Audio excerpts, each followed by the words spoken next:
Okay. So next, okay, we have seen the operations on the process. Okay, so what operations we perform on the process, we'll understand clearly what is the meaning of each and every operation. Okay, what is the meaning of all that, we'll understand that. Next, we'll move on to the important one. Next is a process state diagram. Okay, understand here. So what is the process state diagram? Let's try to understand that. Okay, I told you process is having various states. Okay, like new state, ready state, running state and all that. So what is the meaning of each and every state and what activities the process will perform? Okay, we are going to discuss all that. Okay, so I am going to draw the diagram here. So diagram will keep on changing. Okay, so please don't copy the diagram. Diagram you can copy later. Okay, right. So just only make the proper points. Okay, proper notes, but don't copy the diagram. Diagram को copy मत करो. Okay, diagram के लिए you just leave one page for the diagram, leave one page for the diagram and afterwards okay in the last you can copy the diagram. Okay, right. Don't copy diagram, only points you have to copy. Just leave the space for the diagram. Now understand here, initially process will reside in the new state. Okay, understand here, initially process will reside in the new state. What is the meaning of this? When the process is in the new state, it means process is under creation or process is being created. Understand carefully. Initially process will reside in the new state. It means it is under creation or being created. Okay, understand here. Okay, it means what? A process under creation means what? You are assigning the process ID. Process ID assign कर रहे हैं, resources allocate कर रहे हैं. Okay, you are memory allocate कर रहे हैं. So these are all happening. Okay, और उसका PCB बना रहे हैं. Okay, right. So PCB is getting created. So that is all process creation. Okay, right. So note down the point. Okay, initially process will reside in the new state. Initially process will reside in the new state. It means process is under creation or process is being created. Process is under creation or process is being created. Okay, right. So understand here next, once process is created, so then once the process is created, it will move on to ready state. Once the process is created, it will move on to ready state. Understand here. So whenever you create a process, it will come to ready state. Whenever you create a process, it will come to ready state. Okay, it means what? It means okay, in the ready state there will be multiple number of processes. In the ready state there will be multiple number of processes, like for example P1, P2, P3, P4 like this. In the ready state there will be multiple number of processes. Now remember, when you are having multiple number of processes in the ready state, one of the process will be selected. Okay, when you are having multiple processes in the ready state, one of the process will be selected and that will be dispatched onto the running state. Okay, understand carefully, that will be dispatched. So dispatch करना मतलब क्या है? Okay, भेजना. Okay, dispatched onto the running state. Okay, no doubt. Make a note of this. In the ready state, there will be multiple number of processes. In the ready state there will be multiple number of processes and one of the process will be selected. One of the process will be selected and that will be dispatched onto the running state.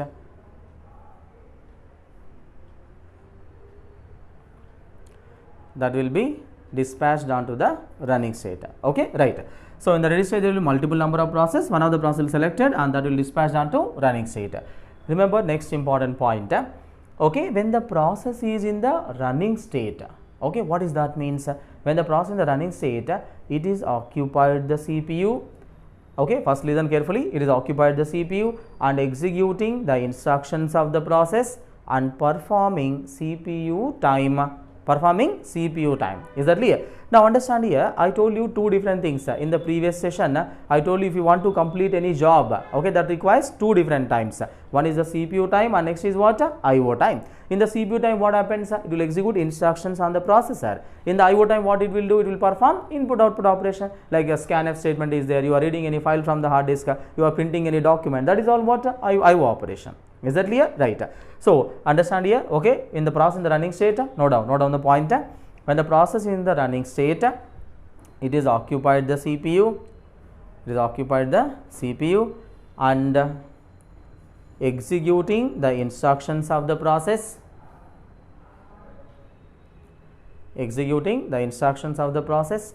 and performing CPU time.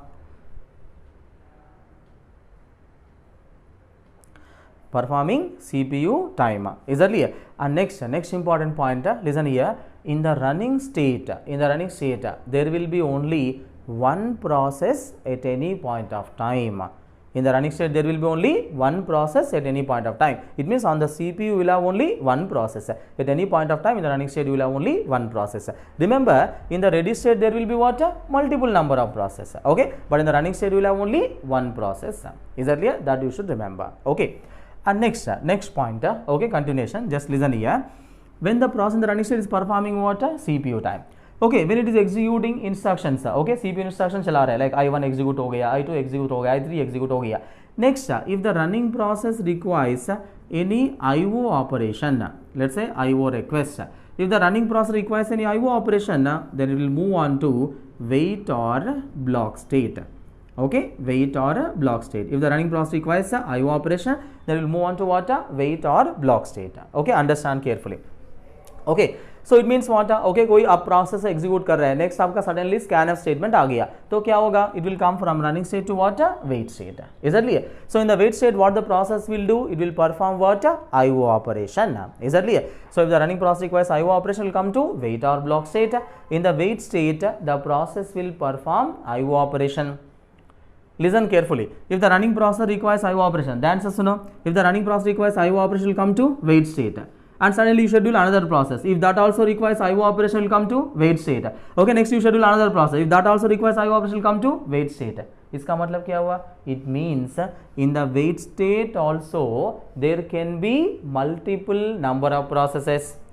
In the wait state also there can be multiple number of processes. It means multiple processes will perform IO operation simultaneously.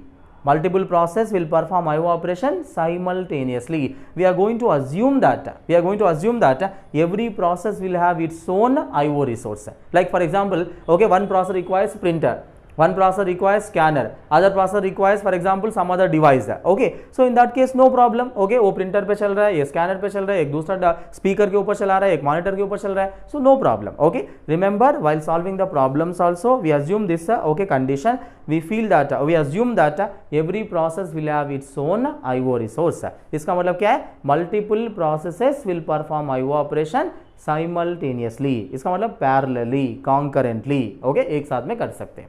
Is that clear? Right? So note down the point. If the running process requires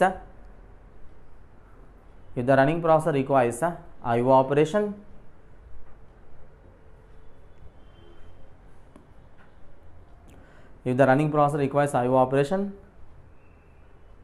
then it will be moved on to wait or block state. Then it will move on to wait or block state. Note down next point. In the wait state also there can be multiple number of processes.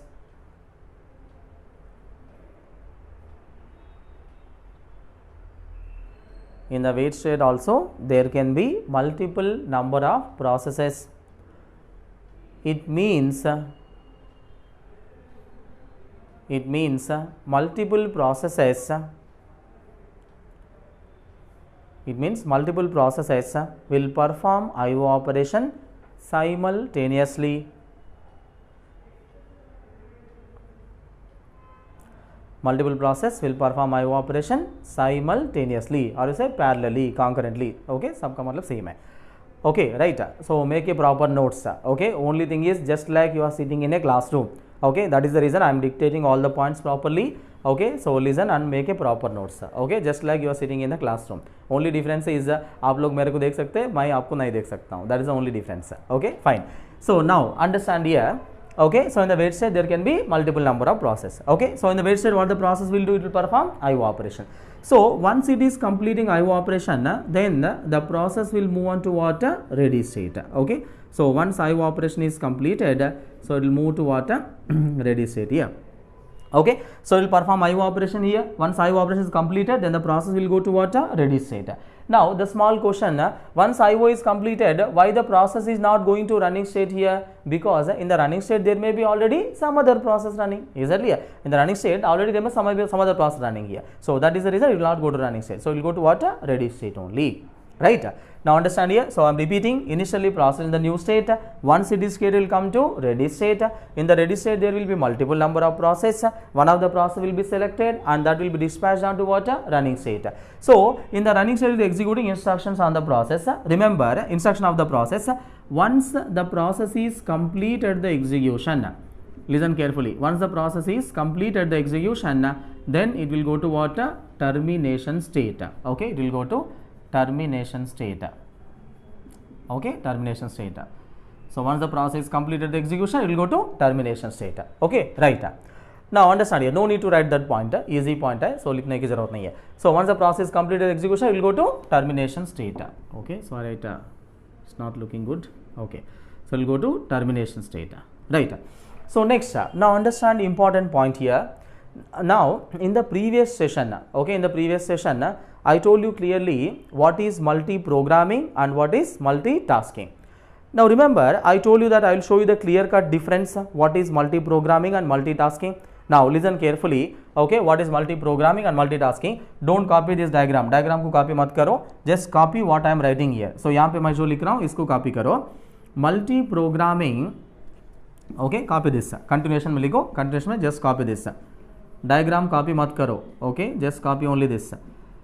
Multi-programming is categorized into two types, that is non-preemptive multi-programming, and next is preemptive multi-programming. Okay, understand here. So non-preemptive multi-programming and preemptive multi-programming. Preemptive multi-programming is also called as multitasking, or it is also called as time sharing. Okay, just note down, okay, if you are having time quantum, just copy this.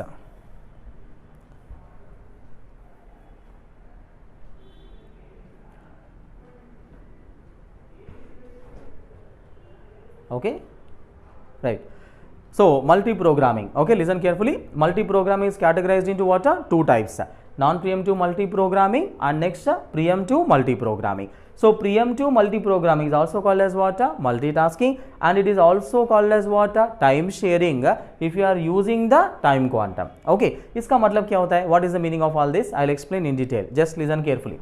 Multi-programming categories two types, non-preemptive and preemptive. What is the meaning of non-preemptive? Listen carefully, because there are the gate questions based on this.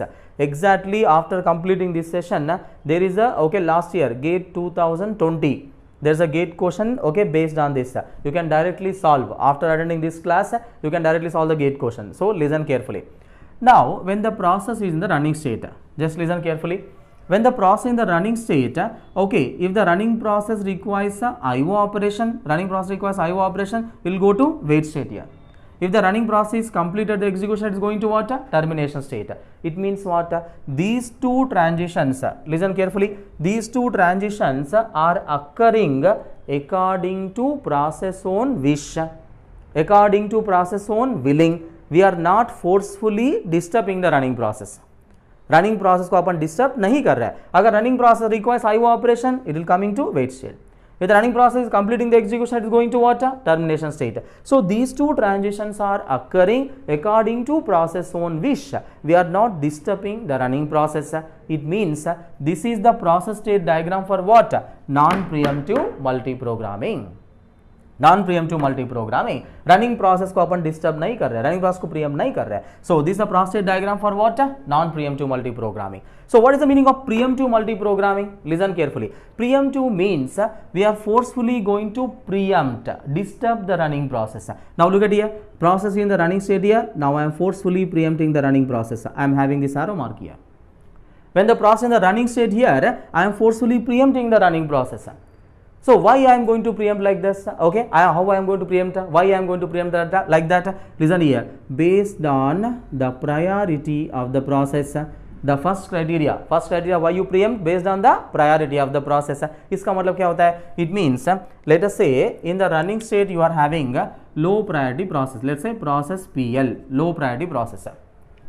In the running state you are having what? Low priority process. Running state में भी low priority process है. Now let us say suddenly high priority process arrived into ready state. Let's say process PH. Okay, let's say high priority process. So obviously what happens when suddenly high priority process arrived into ready state? Obviously you need to give preference to what? High priority process. So we are going to preempt the low priority process and schedule high priority process. So what is the first criteria? First criteria is based on priority of the process. We are going to preempt the running process. And the next criteria why you are going to preempt? So based on when the time quantum expires. Okay, understand here, time quantum expires. Okay, इसका मतलब क्या होता है? Time quantum is a parameter used in the round robin scheduling. Like for example, what is round robin? You will understand later. Okay, don't worry. So इसका मतलब क्या है? Time quantum मतलब simple. Okay, हर process को अपन 2 nanoseconds का time दे रहे हैं. Simple. For every process you are giving 2 nanoseconds of time. So simple. Once the 2 nanoseconds is completed, what happens? Process will go from running state to what? Ready state. Right. So once the 2 nanoseconds is completed, process will go from running state to what? Ready state. Okay. So when the time quantum expires, these two are the criteria. These two are the criteria why you are preempting the running process. Is the point clear for everyone? Right. जब running process है, okay, यहाँ पे है, अगर high priority process आया, based on the priority you preempt the running process. जब उसका time quantum complete हो गया, expire हो गया, then also process will preempt the running process. We are going to preempt the running process.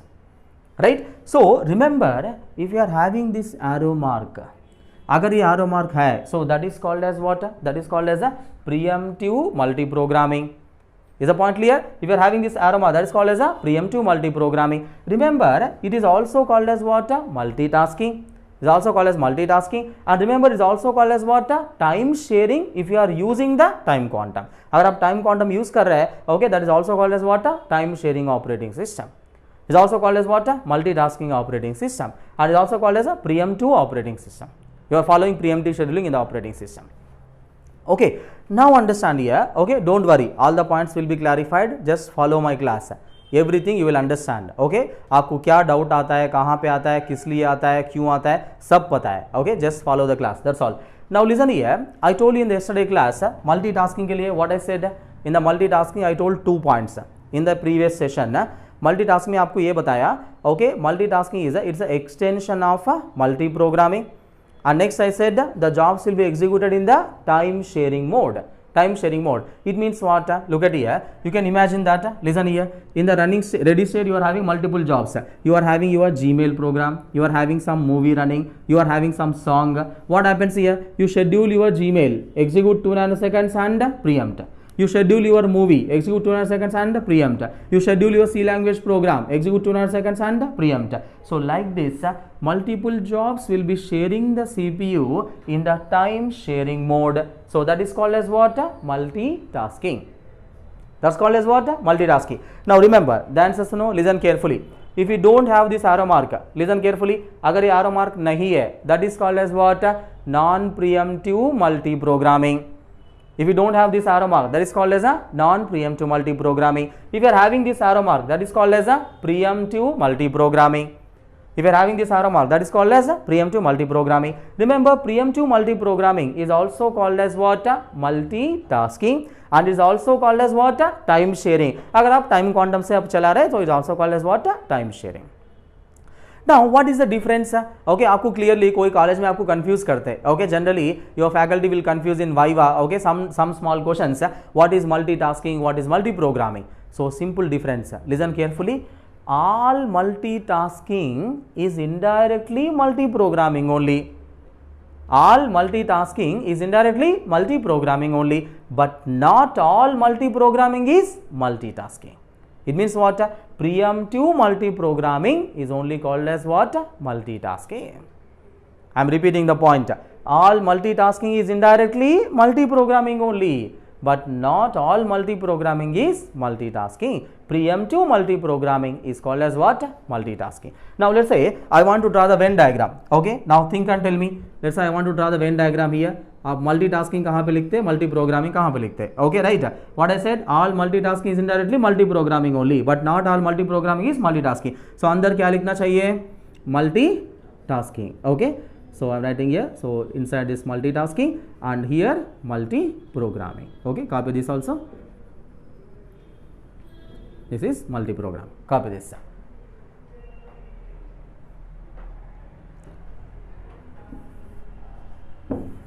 Don't copy the diagram. Diagram copy mat karo. Just copy only this. So here it is multitasking and here is a multi-programming. Okay, so I think now it is clear for everything. Okay, right, everyone, what is actually multitasking, what is actually multi-programming. Okay, so I am repeating once again, all multitasking is indirectly multi-programming only, but not all multi-programming is multitasking. Preemptive multi-programming is called as a multitasking. Okay, and next अगर कोई confuse करता है, so if you don't have this arrow mark, that is called as a non-preemptive multi-programming. If you are having this arrow mark, that is called as a preemptive multi-programming. Simple, right? So that you should remember. Next. Now let's continue with the process state diagram. Next, now listen here. Okay, note on the next point. When the process, first listen here, when the process is in the ready state or in the running state or in the wait state, it is residing in the main memory. Is that clear? So process okay ready में होने दो या running में भी होने दो, wait में भी होने दो, it is residing in the main memory. Main memory. Is that clear? Right. So main memory होकर अब main memory में रहकर वो instruction चला रहा है, main memory में रहकर उसका वो IO operation चला रहा है, main memory में रहकर वो okay schedule होने के लिए wait हो रहा है. Is that clear? So no doubt. Next point, when the process is in the ready, running, when the process is ready, running and the wait states, when the process in the ready state, ready, running or in the wait state, it is residing in the main memory. It is residing in the main memory. Okay, right. So it means what? When the process in the ready state or ready में भी होने दो या running में होने दो या wait में होने दो, so it is residing in the main memory. So अभी कहाँ पे वो main memory में है. Is that clear? Right. So next, now understand carefully, listen carefully. If the more number of processes are getting created, listen carefully. If the more number of processes are getting created, okay, let's say if the more number of processes are getting created, you will have more number of processes in the ready state. Ready state means which memory it is? Main memory. I told main memory. So in case if the more number of processes coming into main memory, then there may be a situation, there may be a scenario, the resources may not be sufficient to manage the processes in the ready state. The resources may not be sufficient. What are the resources? Resource मतलब क्या है? Memory is also a resource. Memory may not be sufficient. Is that clear? So resources may not be sufficient to manage the processes in the ready state. In that case, some of the processes will be suspended and they will be moved on to suspend ready state. They will be moved on to suspend ready state. And next, whenever the resources are sufficient, okay, they will be resumed back to what? Wait state. They will be resumed back to wait state. Understand carefully. So I am repeating, whenever the resources are okay not sufficient, resources are not sufficient to manage the process in the ready state, some of the process will be suspended and they will move on to what? Suspend ready state. And whenever the resources are sufficient, they will be resumed back to what? Ready state. Is that clear? Now remember, when the process is in the suspend ready state, when the process is suspend ready state, then which memory it is? Which memory it is? It is in the secondary memory. Secondary memory. Remember, that is called as a technical term. We call it as a backing store. Technical term we call it as what? Backing store. Is that clear? Note down the point. Note down. If the resources are not sufficient, if the resources are not sufficient to manage the processes in the ready state, if the resources are not sufficient to manage the processes in the ready state, then some of the processes will be suspended, some of the processes will be suspended and they will be moved on to suspend ready state.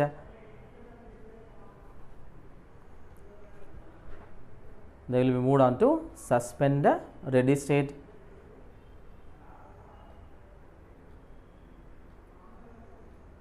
Okay, note down next point. When the process is in the suspend ready,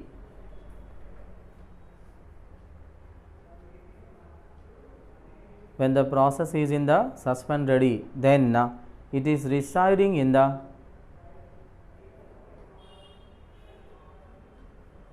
process in the suspend ready, then it is residing in the backing store. यहाँ पे लिखा है backing store. Backing store मतलब क्या है? Secondary memory only. Braces में लिखो. Okay, it is residing in the backing store. Braces में लिखो secondary memory. Write in the braces secondary memory.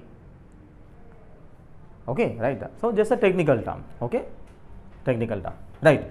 So that is about okay, suspend ready state. Next, now in the same manner, I told you in the same manner, in the wait state also there will be what? Multiple number of processes. Okay. So if the more number of processes are coming, to perform IO operation, the same situation may arise here also. Same situation may come, right? So if the more number of processes are coming here to perform IO operation, resources may not be sufficient. What are the resources? I said memory is also a resource. Okay, if the memory not sufficient, so then what happens? Same thing. Okay, some of the processes will be suspended and they will be moved on to what? Suspend wait state. Suspend wait state. Okay, so and next, whenever the resources are sufficient, they will be resumed back to what? Wait state. Okay, same thing. Suspend wait, or you call it as what? Suspend block. Okay, दोनों का मतलब same है. Is that clear? So I'm repeating, when the resources are not sufficient, okay, some of the processes will be suspended and they will move on to what? Suspend wait. And whenever the resources are sufficient, they will be resumed back to what? Wait state, wait or block state. And remember, next important point, whenever the process is suspended, whenever you suspend a process because of lack of resources, generally always low priority process will be suspended first. Okay, when you want to suspend the process, okay, here also you are having group of multiple process here. Okay, किसको पहले suspend करोगे? Low priority process. And same thing here also, when you are having multiple process here, you want to suspend some process. Which one will be suspended first? Low priority process. Is that clear? Right. Okay, so that you should remember. Is that clear? So no need to copy this point. Okay, the same thing. Okay, no need to copy. So same thing here. When the process is in the suspend wait, which memory it is? Same, backing store only. Secondary memory, backing store. Is that clear? So same point. No need to copy. Okay. Next. Now listen carefully. The next point. Next point is important. Just listen carefully. Okay, listen carefully. Next point. Let us say in the wait state, okay, there is some process PL. Just listen carefully. Now in the wait state, you are having process PL here. Listen carefully. When the process PL is there in the wait state here, first of all wait state यहाँ पे है तो किस लिए रहेगा? Why it will be in the wait state? To perform IO operation only. Yes or no? Right. So process PL is in the wait state. Why it will be there here? To perform IO operation. Now let us say PL is completed the IO operation. Low priority process completed the IO operation. So when it is completed the IO operation, where it should go? It should go to what? Ready state. Now listen here. Suddenly when the process PL is, it is about to go to ready state.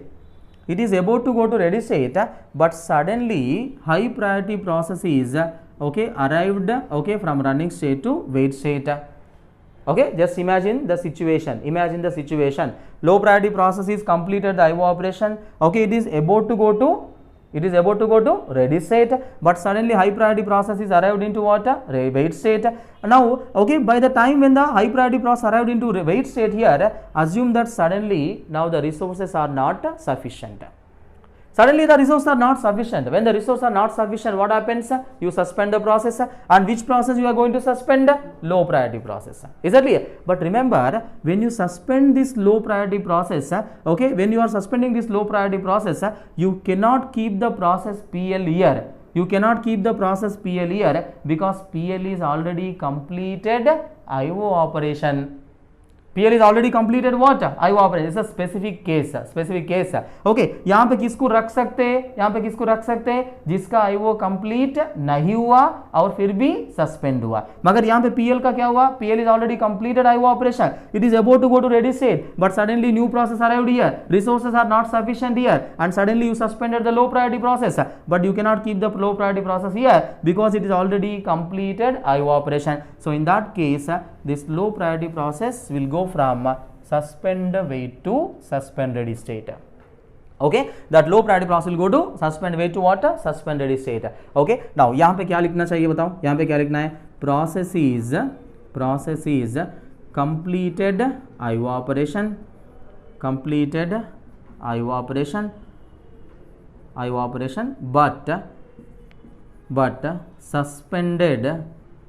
but suspended due to lack of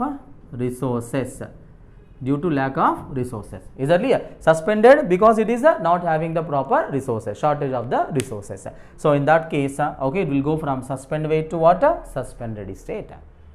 Is the point clear for everyone? Right? So now understand here. So I am removing this. Okay, so this is the process state diagram we are having. So okay, understand here. So initially process will be in the new state. Once it is created, it will come to what? Ready state. In the ready state, there will be multiple number of processes. One of the process will be selected and that will be dispatched into what? Running state. In the running state, there will be only one process. Okay, in the running state, the process occupied the CPU, executing instructions of the process and performing CPU time. And if the running process requires IO operation, will come to wait state here. Okay, like this. Okay, process will spend some time in the wait state performing IO operation, some time in the running state performing CPU time, some time in the ready state waiting to be scheduled onto CPU. Okay, some time in the suspend ready state when the resources are not sufficient. Okay, like this.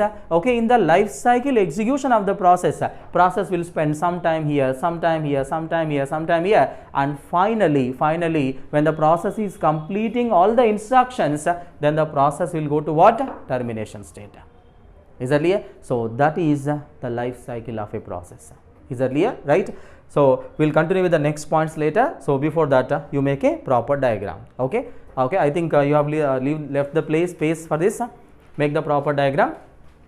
Diagram copy karo. Now let's move on to the next points. Okay, in the continuation, note down the points. Note down some points. The processes are categorized into two types. I am writing here. Note down this point. Processes are categorized into two types, or processes are divided into two types. One is CPU bound process and next is IO bound process. Note down. Processes are categorized into two types, CPU bound process and next is a IO bound process.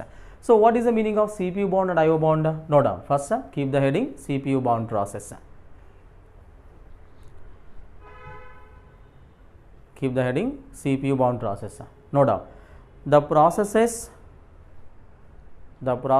which require more amount of CPU time.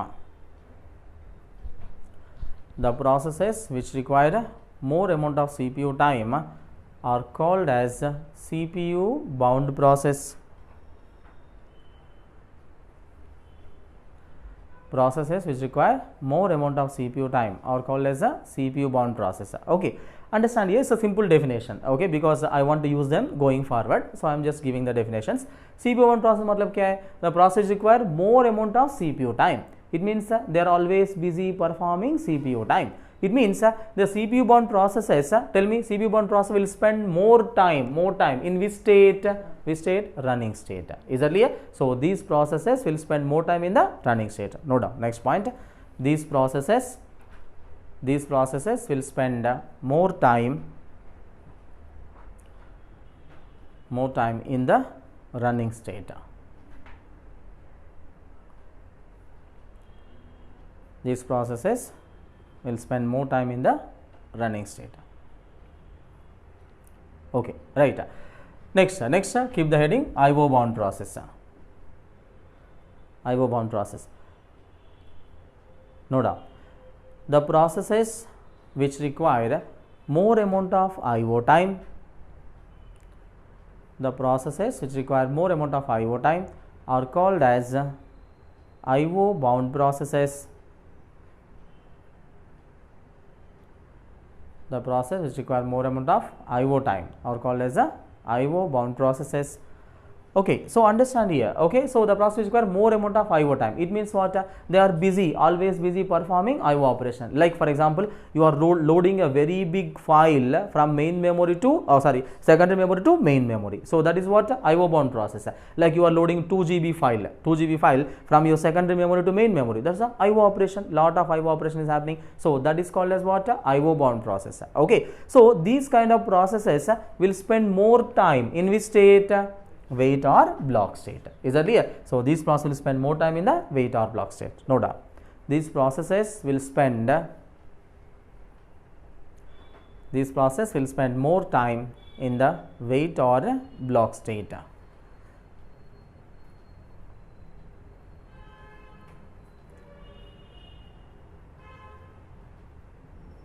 Okay, right. Okay, next. Now that is a simple definition. Okay, you should remember. Next.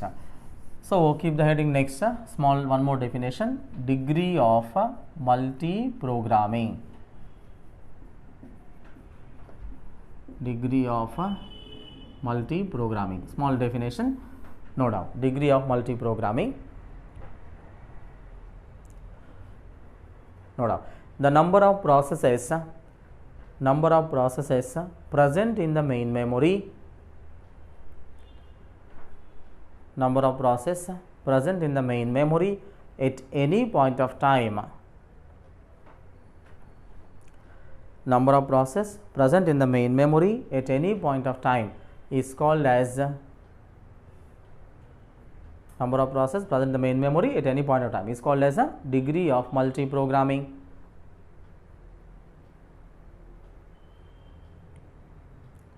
Okay, right. So it means what? How many processes are present in the main memory? So that includes what? Now tell me. Okay, ready state, running state and wait state. Okay, so now for example, now 10 processes are present in the main memory now. So it means degree of multi-programming is what? 10. Okay, simple. Number of processes present in the main memory is called as degree of multi-programming. Okay, right. So that is a simple definition. Okay, you should remember. So I am going to use them. Okay, going forward. So that is the reason I gave the definition. Next, now come back to this. Now the next points are important. Listen carefully. Now in the process state diagram here, okay, I told you, okay, process will spend some time here, okay, some time here and some time here, some time here, some time here, like this, and finally the process will go to what? Termination state. Now listen carefully. Each and every time I will give the notes. No need to write anything. First listen and later I will give the notes. Each and every time when the process is moving from one state to other state, each and every time when the process is moving from one state to other state, the context of the process will change.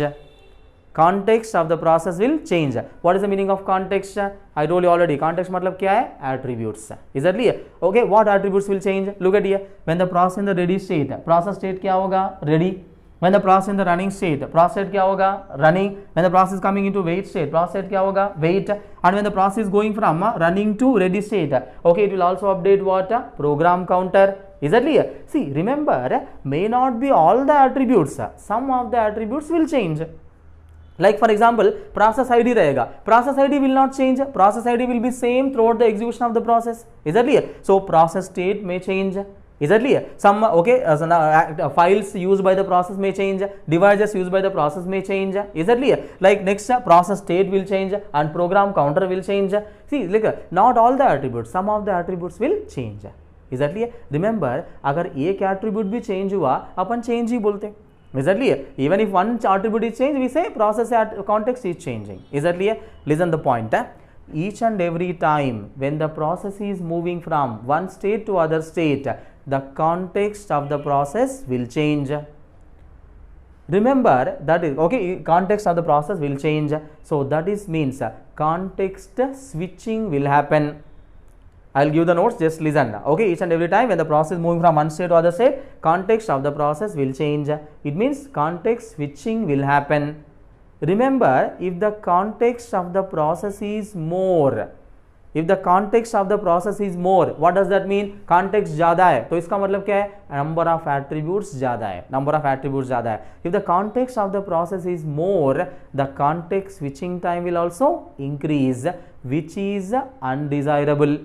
Which is undesirable. अगर आपके पास ज़्यादा attributes है, आप ज़्यादा attributes को modify करने के लिए ज़्यादा टाइम लगेगा. And remember that context switching time will also increase, which is undesirable. Undesirable, it means what? Context switching time is okay, it is not considered as okay undesirable, it is considered as overhead for the system, burden for the system, unnecessary wastage of the CPU time.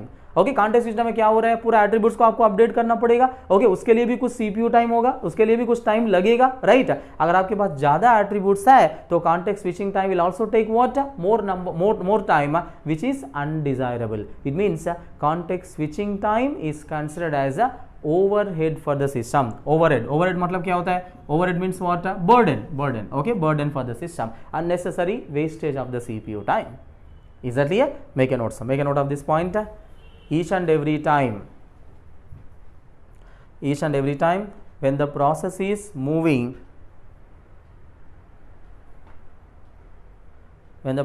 moving from one state to other state,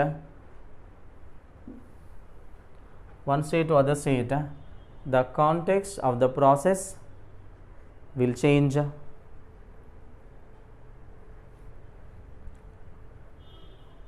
Context of the process will change. Okay, full stop. Right, next, okay, continuation. Keep the heading context switching. So what is the meaning of context switching? So we'll write the proper definition. Keep the heading context switching and copy this.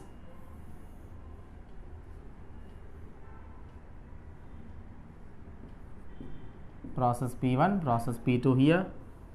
So it's a saving, copy this, this is a loading, and in between the time you have, this is a context switching, CS. You write a proper points, copy this, keep the heading context switching.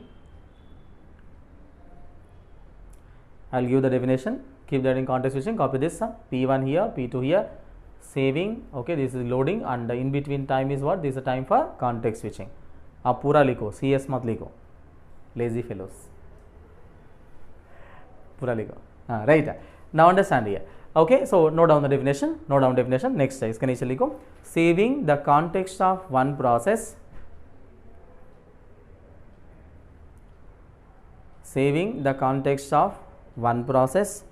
and loading the context of another process. Saving the context of one process and loading the context of another process is called as a context switching.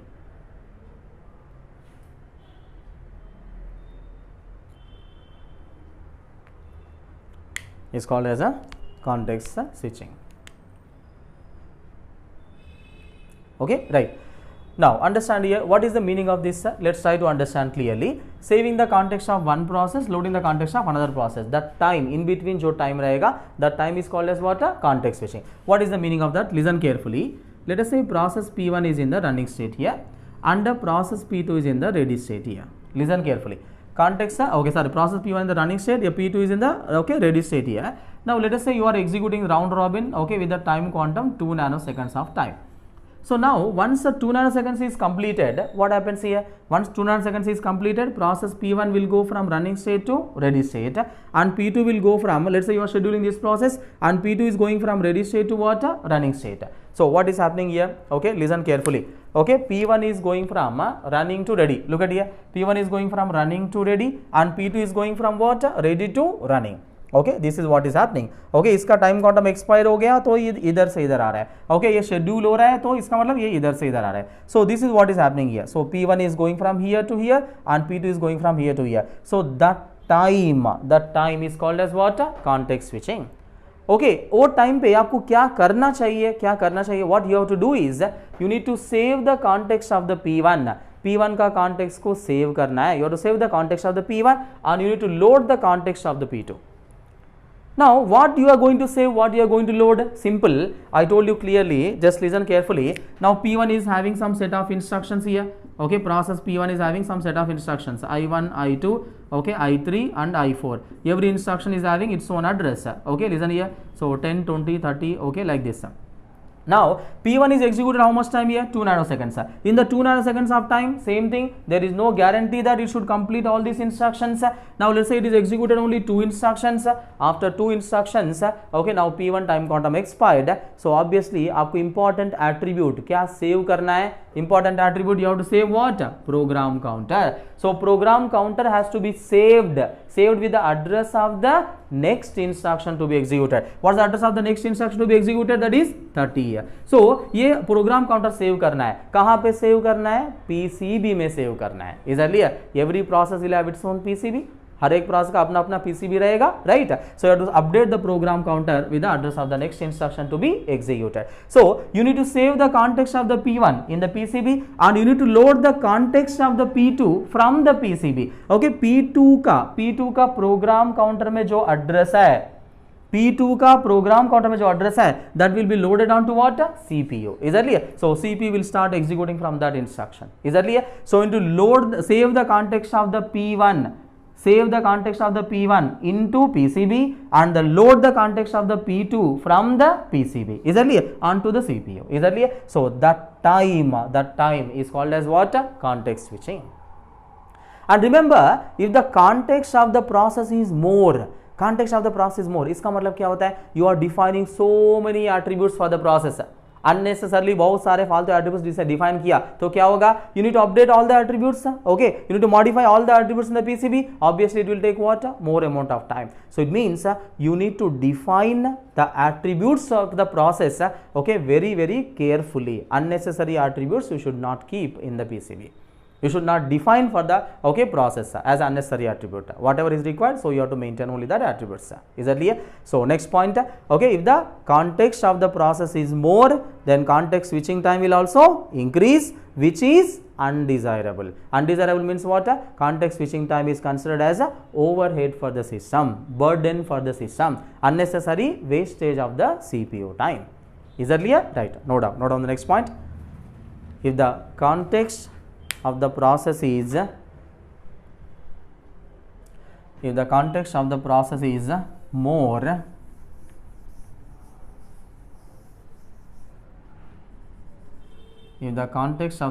is more, then the context switching time will also increase. Context switching time will also increase, which is undesirable.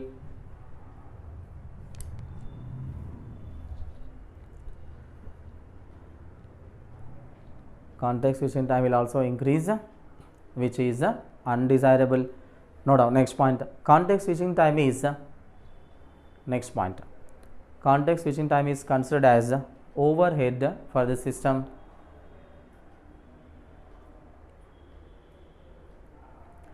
Context switching time is considered as overhead for the system. Overhead मतलब क्या है? Burden, unnecessary wastage of the CPU time. Okay, so that point you should remember. Now remember, context switching time बोलने के लिए, understand here, if you want to say context switching, okay, I said here P1 and P2. If you want to say switching means definitely how many processes required? 2 processes required. Is that clear? Now let's say you are having any switchboard is there. Okay, switch is there. So switch means what? Definitely you require 2 states on and off. Is that clear? So simple terminology. Okay, if you want to say context switching is happening, so definitely you require what? 2 processes. Is that clear? But remember, in some special cases, listen carefully, in some special cases, if there is only one process, still it is called as a context switching. What is that special case? Okay, you will understand that. Note down, keep it as note. in some special cases, okay, keep it as note, in some special cases, if there is only one process, still it is called as a context switching. In some special cases, if there is only one process, still it is called as a context switching.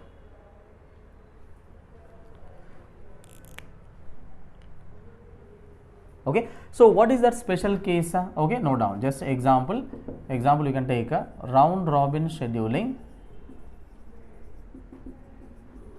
Round robin scheduling with one process.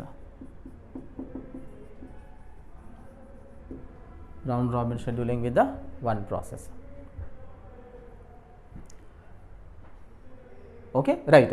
So now remember, in the round robin scheduling, if you are having only one process, still it is considered as a context switching there. Okay, so why it is called as a context switching? Okay, in the round robin, that you will understand when we discuss the round robin algorithm. Okay, so don't worry about that now. Okay, so just okay, remember that. Okay, keep that in your mind. So what is the reason why it is called? We will discuss in the round robin scheduling. So don't worry about that. Okay, next. Now let's move on to the next points. Okay. Now remember, in the operating system, next, okay, listen carefully. In the operating system, there are three different schedulers. Okay, so I'm writing here, in the operating system there are three different schedulers. Okay, note down, make a note. Continuation. In the operating system there are three different schedulers. Three different schedulers. Okay, so what are the three different schedulers? Okay, I think those are already studied. I think you may be knowing this. Three different schedulers. So one is first one is the long-term scheduler. Long-term scheduler, that is called as a LTS, long-term scheduler, or it is also called as sometimes a job scheduler. Note down. So first one is a long-term scheduler or a job scheduler. So what it will do here, long-term scheduler or job scheduler. So what it will do, okay, note down. Long-term scheduler is responsible of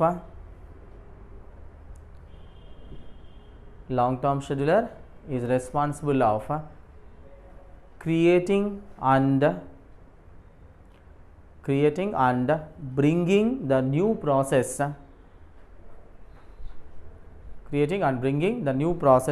into the system. Creating and bringing the new process into the system. System in the sense what? Ready state. According to our diagram, ready state में लाएगा. So it means okay, कहाँ पे काम करेगा? Where the long-term scheduler works here. Long-term scheduler is responsible of what? Creating and bringing the new process into ready state. So this is where the long-term scheduler will work. Okay, so update in the diagram. Just update in the diagram. Long-term scheduler will work here. Okay, in your diagram, just copy here.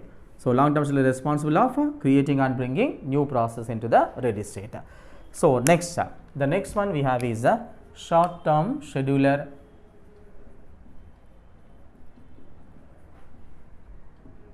Okay, note down, short-term scheduler. So we call it as a STS, or it is also called as a CPU scheduler.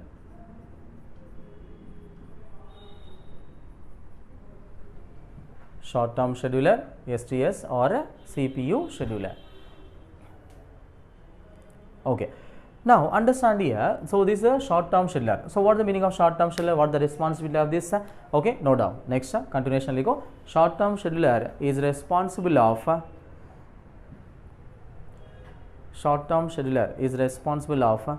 selecting one of the process,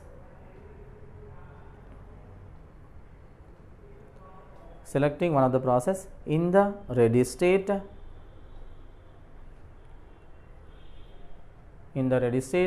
for scheduling onto the CPU.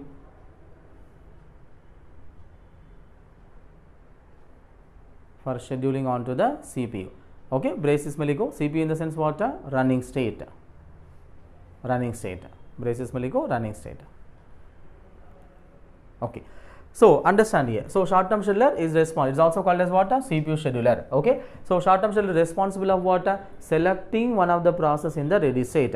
Now remember, I told you very clearly, in the ready state there will be multiple number of process like okay P1, P2, P3, P4. Is that clear? So कोई ना एक process को select करना पड़ेगा. You need to select one of the process there. So who will select that one of the process? Short term scheduler. Is that clear? How it will select by applying some algorithm. Okay, we will apply some algorithm to select the process based on some criteria. We will select the process. Okay, so what criteria, how it is going to select, that we will study in the next continuation. Is that clear? So it will apply some algorithm and select one of the process. Is that clear? So okay, short term scheduler will work here. Okay, so update in the diagram. So short term scheduler will work here. So यहाँ पे काम करेगा. So short term scheduler is responsible of selecting one of the process in the ready state and for scheduling on to what? Running state. Okay, copy this. Short term scheduler will work here. Next, now understand the next point. Okay, next scheduler we have is midterm scheduler. No doubt, midterm, or it is also called as a medium term. Midterm or medium term scheduler. So that's called as a MTS.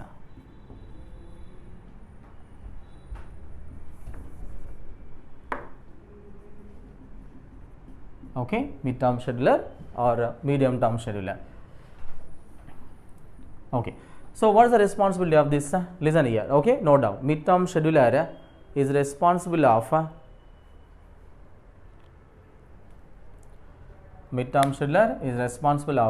suspending and resuming the processes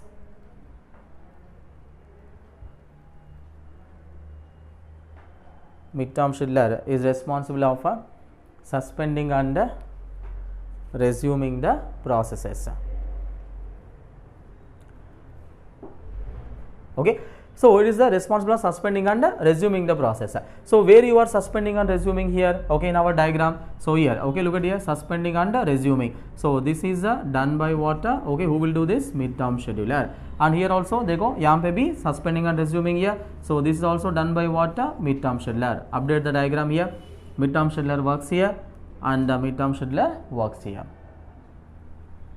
So suspending and resuming, that will be done by the midterm scheduler. Okay, and next, now understand the next point, the job done by midterm scheduler. Midterm scheduler जो काम करता है, okay, the job done by midterm scheduler is called as swapping. Okay, no doubt. Next point, job done by midterm scheduler is called as swapping. It's a technical term. Job done by midterm scheduler is called as swapping.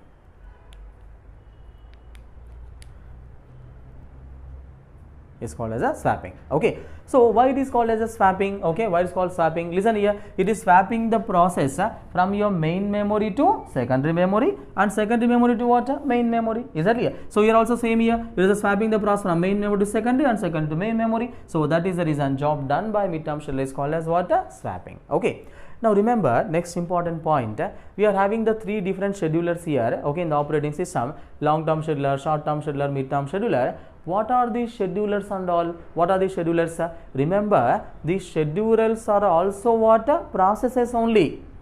Don't think what is scheduler. Everything in your system is a process only. Is that clear? Everything in your system is a program only, right? So these schedulers are also what? They are also processes only. But what is the importance here? They are called as operating system processes. They are also the programs written inside your Windows. They are also the programs written inside your Windows. They are also the processes. So they are the best example for operating system process. अगर आप चाहे तो इसको देख सकते, you can see these processes in your computer, you can see them. Okay, if you want to see these schedulers in your system, okay, you can see generally in your system, generally where you will install the operating system, generally, okay, in the C drive. So if you are having laptop, most of you are having laptop obviously, so just go to your C drive, and search like this. So star scheduler star, okay, you can simply search like this. Okay, go to C drive and search like this, star schedulers. Okay, star means what? Any string here and any string here. All of you know this, right? So you can simply search in the C drive. Okay, if you are having laptop Windows, okay, just go to C drive and search like this. You can see so many schedulers. आप देख सकते हैं. ये सारे files को आप आपका system में देख सकते हो, इसलिए so you can see the files. Remember, file को आप देख तो सकते मगर फाइल को ओपन नहीं कर सकते, इसलिए because Microsoft fellow is very intelligent, okay, he will not show you what is the code written inside this files, okay, you can see all the files but you cannot open the file, okay, this is completely encrypted and you cannot open the file you can see but you cannot open the file, okay. So okay, now simple understanding. So what I am trying to say, so these are also what processes only, best example for operating system processes, okay, right. So next, now remember, along with these schedulers, listen carefully, along with these three schedulers we are also having something called dispatcher, okay, note down. The next, we are also having something called a dispatcher, note down, keep the heading dispatcher. Along with the schedulers we are having something called a dispatcher, keep the heading dispatcher. Dispatcher is, note down, dispatcher is responsible of, dispatcher is responsible of loading the selected job, loading the selected job onto the CPU. Dispatcher is responsible of loading the selected job onto the CPU, okay, note down. Next point, dispatcher is also responsible of, dispatcher is also responsible of performing context switching, performing context switching, okay. So dispatcher is also responsible of performing context switching, okay. Understand here what is the dispatcher here, okay. First point kya likhe, dispatcher is responsible of loading the selected job onto CPU. Understand here, so who will select the job first, okay. In the ready state you are having multiple jobs here, who will select one of the job here? Short term scheduler. Remember, short term scheduler will only select the job, okay, and after one selection is done by short term scheduler and loading that job onto the CPU, loading that job onto CPU, that is done by what? Dispatcher, is that clear? And remember, dispatcher is also responsible of what? Context switching. जो भी context switching अपन पढ़े, what are the context switching we studied, okay, who will perform that context switching? Dispatcher. Is that clear? So dispatcher is responsible of loading that selected job onto the CPU and again it will perform what? Context switching. Is that clear? So that is the responsibility of the dispatcher. Is it clear for everyone? All the points are clear as of now, right? So next, understand the next point, listen carefully. So who is going to select the job? Okay, create the job, creating the process, okay. Who is going to create the process? Long term scheduler. Long term scheduler will create the process. Now let us say, imagine the situation, listen carefully, imagine the situation, long term scheduler is creating all IO bound processes. Listen carefully, long term scheduler is creating all IO bound process. Well, already you know what is the meaning of IO bound process. Let's say long term scheduler creating all IO bound process. Let's say, okay, P1, P2, P3. So they are all IO bound process, they require more amount of IO time, is that clear? So then what happens? Listen carefully, all are IO bound process. Let's say long term scheduler created all IO bound process. So you schedule P1 here, listen carefully, okay, you schedule P1 here, and what happens? P1 will spend very less time here and immediately go to what? Wait state, busy performing IO operation. And you schedule P2 here and P2 will spend very less time here and immediately go to what? Wait state to perform IO operation. And again you schedule P3 here and P3 will spend very less time here and immediately go to what? Wait state to perform IO operation. It means what? It means if all are IO bound processes, there may be a situation that running state may become empty. CPU may become idle, CPU may become idle. So all the processes are busy performing IO operation only, the CPU may become idle. So if the CPU becomes idle, what happens? The throughput of the system will decrease. Throughput of the system will decrease, yes or no, right? So throughput of the system will decrease. So this is the case if all are IO bound processes. In case if the long term scheduler selected all IO bound process, so all the process will spend very less time in the CPU, on the CPU, and they will go to what? IO operation, perform IO operation the wait state. So CPU may become idle. If the CPU becomes idle, the throughput of the system will decrease. So this is the case if all are IO bound process. Now let us take the situation, all are CPU bound process, then what happens? Listen carefully. Okay, listen carefully. If you have to listen very carefully, then only you will understand. Let's say long term scheduler created all CPU bound process. CPU bound means what? They require more amount of CPU time, more amount of CPU time. So if all are CPU bound process, then what happens? Okay, look at here. You schedule some P1 here. Look at here. Schedule your P1. What happens here? Okay, if that is a CPU bound process, so P1 will spend more time on the CPU. P1 will spend more time on the CPU. Remember, CPU utilization will be high. CPU utilization will be high, but the throughput of the system will be less. CPU utilization will be high, but the throughput of the system will be less. What is the definition of the throughput? Throughput का definition क्या था? कल का class में दिया, last session में दिया था. So throughput means number of process completed for unit time. Number of process completed for unit time. It means now you are giving more amount of time to the process P1. So CPU is busy. एक ही process को ज़्यादा CPU time दे रहा है. एक ही process को ज़्यादा CPU time दे रहा है. CPU utilization is high, but the throughput of the system will be less, because number of process completed for unit time will be less only. So what I am trying to say, मैं क्या बताना चाह रहा हूँ? What I am trying to say, if all are IO bound process, there is a problem. If all are CPU bound process, there is a problem. It means long-term scheduler should select good combination of both CPU bound and IO bound process in order to get good throughput for the system.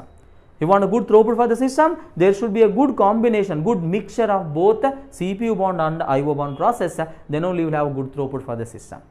Is the point clear for everyone? Right? No doubt. Make a note of this point. Long-term scheduler should select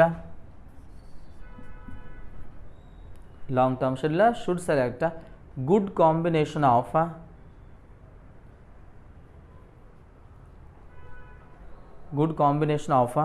both CPU bound and IO bound processes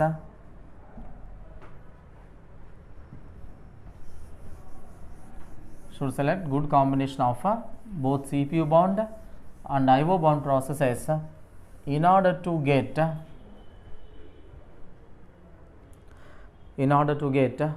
good throughput for the system.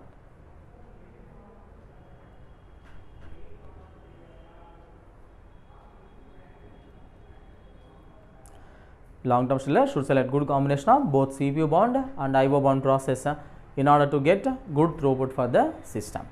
Is that clear? Right. Okay. Next point.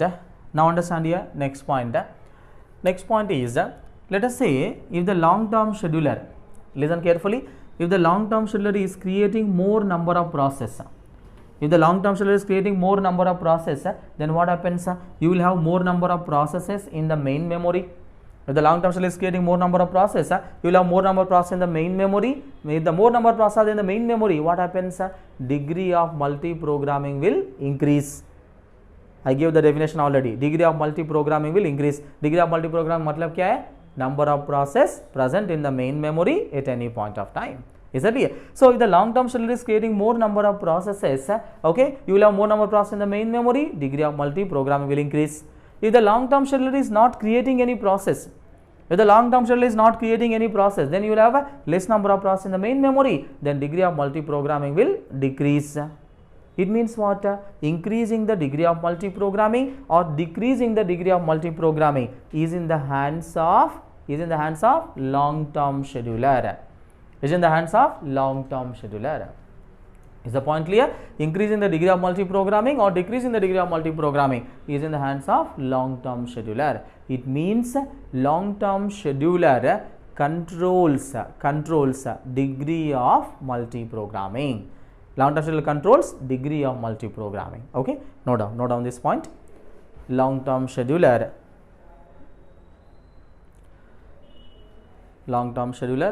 controls degree of multi-programming.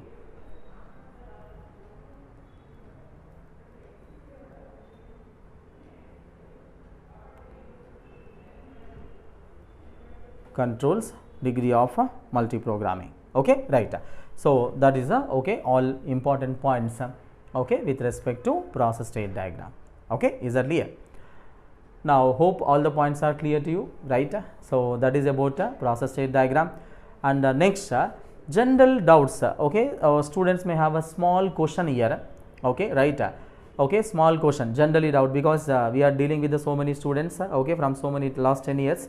So general question student will have, okay, I'll tell you that when the process is executing, the system, let us say process last instruction of the process is IO instruction. Understand carefully what is the doubt students is having. Okay, when you are having instructions I1, I2, I3, I4, I5 like this, the last instruction is IO instruction. When the last instruction is IO instruction, then once it is completing IO instruction, okay, it will go from wait state to what? Termination state. Okay, some students will say why the process will not go from wait to termination state. अगर आपका process का last instruction IO instruction है, then process should go, once it is completing IO instruction, it should go from wait state to what? Termination state. Remember, that is not possible. Okay, why? Because for the process point of view, your last instruction may be IO instruction. With respect to process, the last instruction is a IO instruction. But remember, with respect to operating system, the last instruction is not IO instruction. Why? Because once your process is completed, still there are so many activities to be done by the operating system.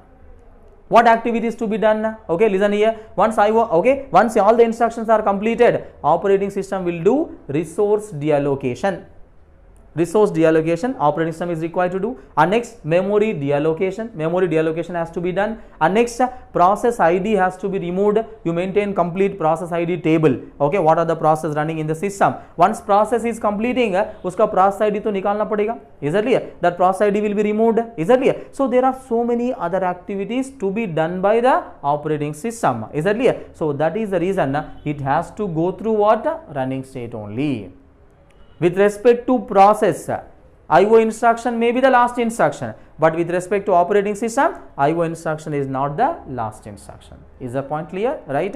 So generally you will not find these points and all these things in any textbook.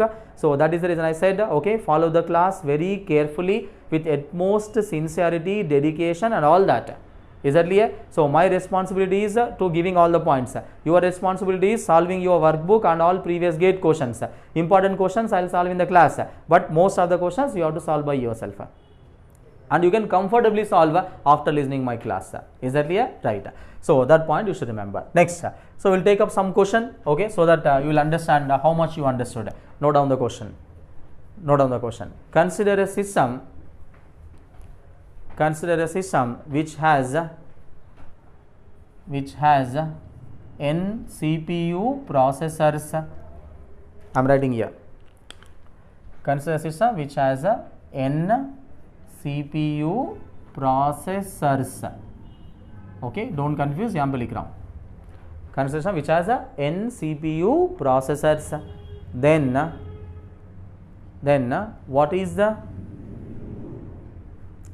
Then what is the minimum and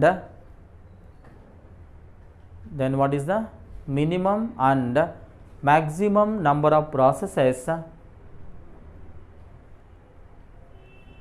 Then what is the minimum and maximum number of processes that may present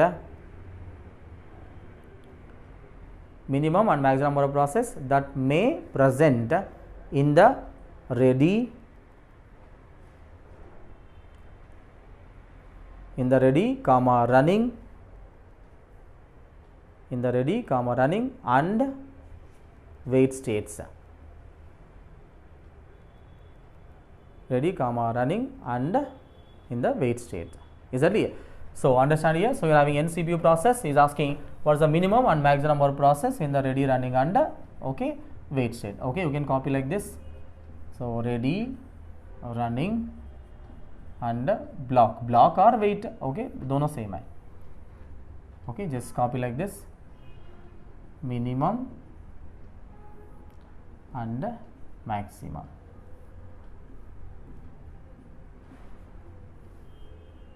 Right. So you are having n CPU process. He is asking what is the minimum and maximum number of process that may present in the ready, running and block state. Block or wait, okay, both are same. Okay, so those are solving. Just pause the video, pause my video, and you have to fill that. Is that clear? So before I explain, so don't see the solution, don't see my further video, just take 1 or 2 minutes, think and fill that. Okay. Next, so what's the minimum and maximum number of process? Understand here. So minimum number of process, okay, in the ready, running and block, minimum will be what? Okay, very simple and easy. Minimum will be what? 0. Okay. When the system is not running, so minimum will be what? 0. So there is no doubt in the minimum number of process. Okay, think and tell me maximum. Coming to the running, maximum running. Okay, think and tell me maximum running will be how much? Maximum running. Okay, now look at here. So most of you thinking 1. Okay, don't confuse. Okay, if it is very simple question, I will not discuss in the class.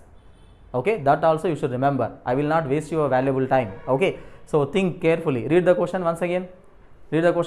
Maximum running. Read the question once again. Consider system which has n CPU process. Read the question carefully. The maximum and minimum number of process in the ready, running and block states. Okay.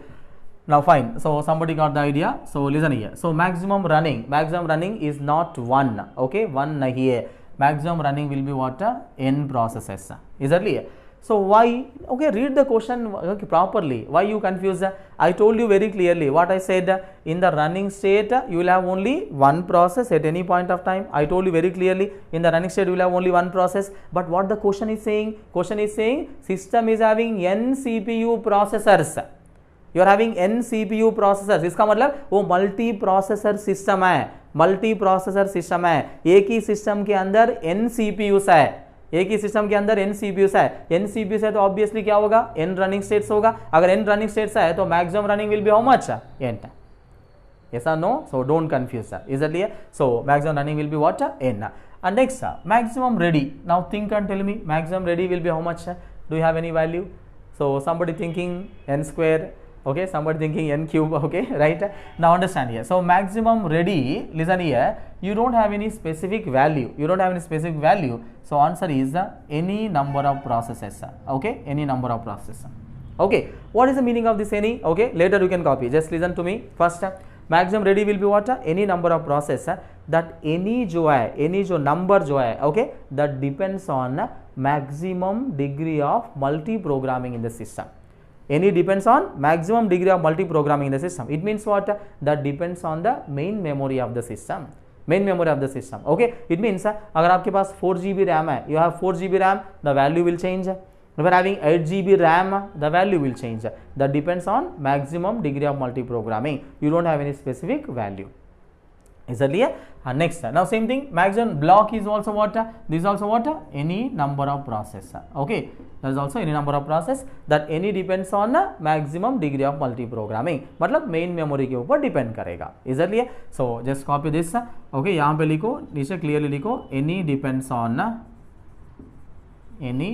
on maximum degree of multi-programming. Maximum degree of multi-programming in the system.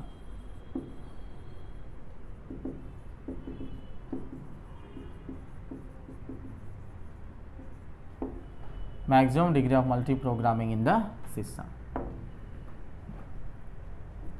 Okay, right. So that is okay. So process diagram. Okay, with that question. Is that clear? So next we will take up the further questions. Okay, right. So hope this is clear. Okay, you need to revise the notes very properly. Okay, right. So when you are moving on to the next further sessions, okay, revise the notes very properly. Hope all the points are clear. Okay, so if any small doubt is there, you can mail me, but okay, please don't mail me for even the small questions. Okay, right. You can understand by yourself. There is no further questions in this. Okay, right. Hopefully it is clear. Okay, thank you so much. Okay, we'll continue with the next problems and next continuation. Thank you. Okay, so next we'll take up some question based on the discussion what you have done, that is the process state diagram. So actually even in the GATE 2020, I am talking about the last year paper, last year GATE also, there is a question exactly based on the process state diagram. Okay, you can solve it by yourself. Okay, and I will discuss one more question. Okay, I am assuming all of you are having this workbook, so go to your workbook. Okay, hope you are keeping this beside. Okay, so go to your workbook. So there is a page number 90, page number 90, question number 2. Okay, so don't worry about the chapter name. So some questions are jumbled from here and there. So go to your workbook. So I'm repeating page number 90, question number 2. Okay, just pause my video and solve it by yourself. Okay, so I'll wait 1 minute and later I'll discuss. Okay, you just pause my video and you can solve it by yourself. I will discuss after a few seconds. You can pause. Okay.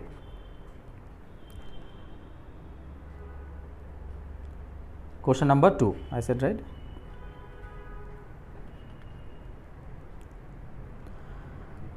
Okay, fine. So I think I am assuming you have paused the video and solve it by yourself. So I will discuss now. Now the right answer, he has given the process state diagram. So start date and their transitions are given to you, transition A, B, C, D, E and all that, and he is asking which of the above statements are true. Now first of all, statement 1, okay, understand what is given in the statement 1.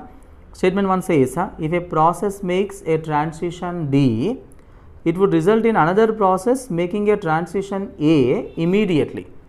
Understand here, if you see the statement 1, transition D, okay, if the process is making transition D, then okay, it would result in another process making transition A immediately. True or false? It is absolutely false. Okay, because there is no relation between transition D and transition A. Exactly, एक process complete करके बाहर जा रहा है तो इसका मतलब तुरंत दूसरा प्रोसेस आना बोल के कोई जरूरी नहीं है. Exactly, right? So that statement 1 is absolutely false. And statement 2, a process P2 in the block state can make a transition E while another process P1 is in the running state. Look at here, one process in the running state, another process is completing the IO operation, it is going from block state to ready state. Possible or not possible? Yes, possible. You are not disturbing the running process, so that is very much possible. So statement 2 is a true statement. And next, statement 3 is saying operating system uses preemptive scheduling. Now check the transition C there, transition C is available. If the transition C is available, so that is called as a preemptive scheduling or non-preemptive? Preemptive. Is that clear? I told you clearly, process state diagram I showed. If you don't have this arrow mark, that is non-preemptive. If you are having this arrow mark, that is preemptive. So statement 4 says operating system uses non-preemptive scheduling. That is false. So what is the right here? Statement 2 is a true statement and statement 3 is a true statement. So right answer is what? C. C is the right answer. Is that clear? So remember, I cannot write the question on the board, so I am assuming all of you carrying the workbook along with you, right? So right answer is C. Thank you. Next, so we will move on to the next other questions, okay, other concepts, okay, and I am saying same thing in the last year gate also there is a question you can directly solve, okay, in case you are having that gate previous solved book. I think most of you received gate previous solved book. In the gate 2020 same question, exact similar kind of question is there, you solve it immediately, okay, right, maybe after the class you can solve it. Next, note down, continuation, we will move on to the next points. Process is having, okay, note down, make a proper notes, process is having various different times, note down, process is having various different times. I have written there times, T-I-M-E-S. Process is having various different times. So what are the different times the process is having? Okay, listen here. So the first one is arrival time. So the first one is arrival time, no doubt. Process is having various different times. So the first one is arrival time. So we call it as AT. Okay. So what is the meaning of arrival time? Okay, no doubt. The time when the process is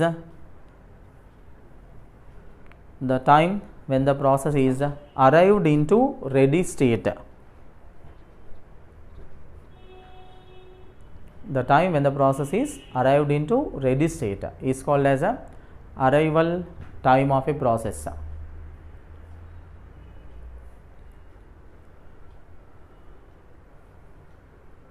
The time when the process arrived into ready state is called as the arrival time of a process. Okay, so it means what? At what time the process coming into ready state. Okay, ready state में process कब आ रहा है? So that time is called as what? Arrival time of a process. Okay, remember sometimes it is also called as a submission time. Okay, some textbooks, some questions it is also called as a submission time. So don't confuse. So meaning is the same only, submission time. Okay, right. And the next, so that is the arrival time. Next, note down. The next one is burst time. Burst time. So generally R is silent. Okay, we can call it as a burst time. BT. Okay. So next is the burst time. Note down. The time required by the process. The time required by the process for its execution. The time required by the process for its execution is called as a burst time of a process.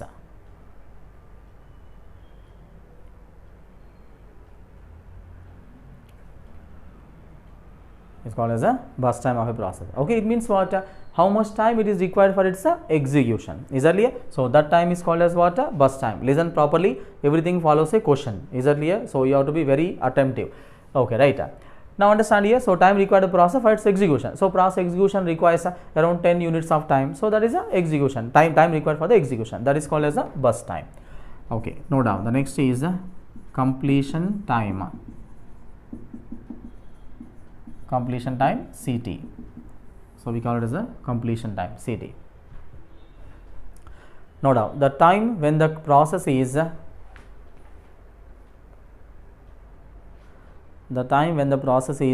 completing its total execution. The time when the process is completing its total execution is called as a completion time of a process.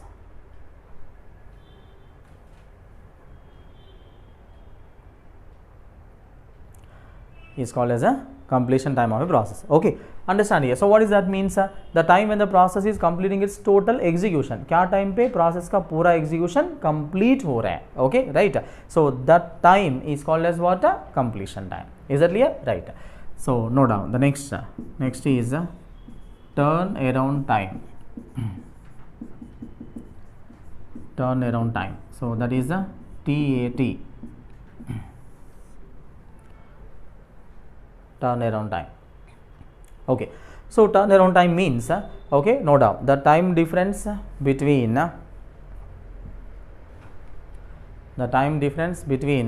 completion time and arrival time. Time difference between completion time and arrival time is called as a turnaround time of a process. Okay. Now understand here. So turnaround time means note down the formula. So turnaround time is what? Completion time CT minus AT. So completion time minus arrival time. Note down this. Okay. So understand here. So turnaround time is what? Time difference between completion time and arrival time. Listen to me carefully. So क्या time पे process arrive हुआ? At what time the process arrived into system? And at what time the process is completing its execution. The total time interval is called as what? Turnaround time of a process. Is that clear? So क्या time पे process आया, क्या time पे process complete हुआ. The total time interval is a turnaround time of a process. And next, now think and tell me, okay, you know what is the meaning of waiting time, okay, completion time, burst time and arrival time. Is that clear? You understood all of them? Okay, all of this? Yes or no? Right? Now think and tell me. I want to find out waiting time of a process. So how you will get the waiting time of a process? You understood all this? So how you will get the waiting time? If I want to find out waiting time of a process by using above parameters, how will get the waiting time? Okay, look at here. Waiting time is what? Turnaround time minus burst time. Okay, so turnaround time, okay, minus burst time. Note down the definition first. The time difference between turnaround time and burst time. time difference between turnaround time and burst time is called as a waiting time of a process.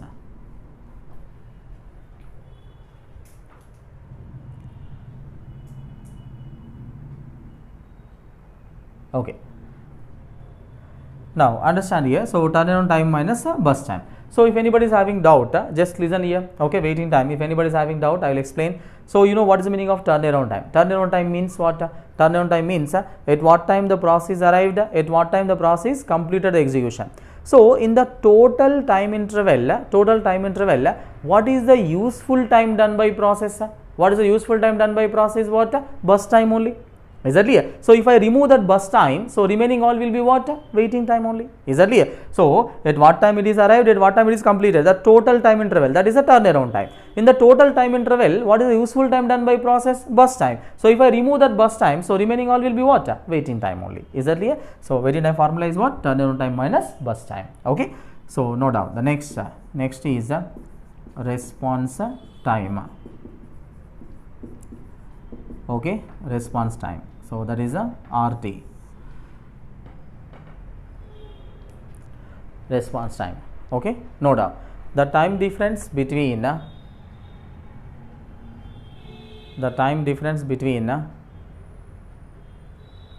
first response and arrival time.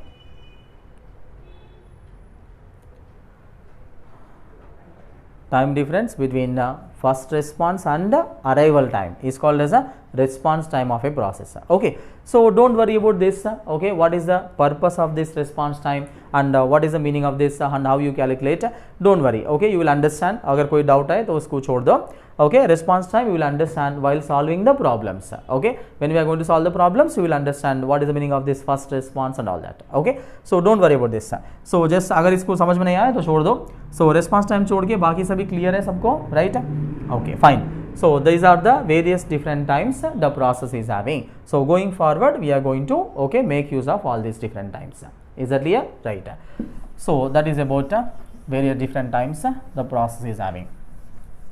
So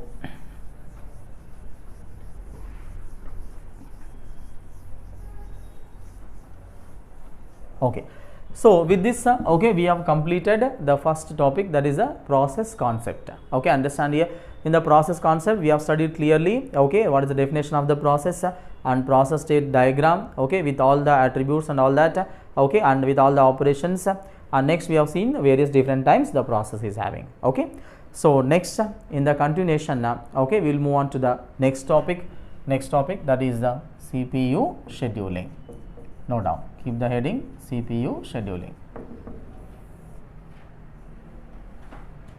Okay, so what is the meaning of CPU scheduling? Let's try to understand clearly.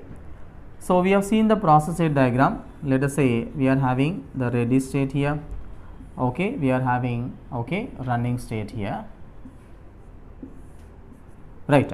So I told you clearly, in the ready state there will be multiple number of processes. I told you, right? In the ready state there are multiple number of processes. We are going to select one of the process. Right? And remember, who will select that one of the process? Already I told you, short term scheduler. Is that clear? So when you are having multiple number of processes in the ready state, the decision making of selecting the process. When you are having multiple number of process, decision making of selecting the process in the ready state for scheduling onto the CPU is called as what? CPU scheduling.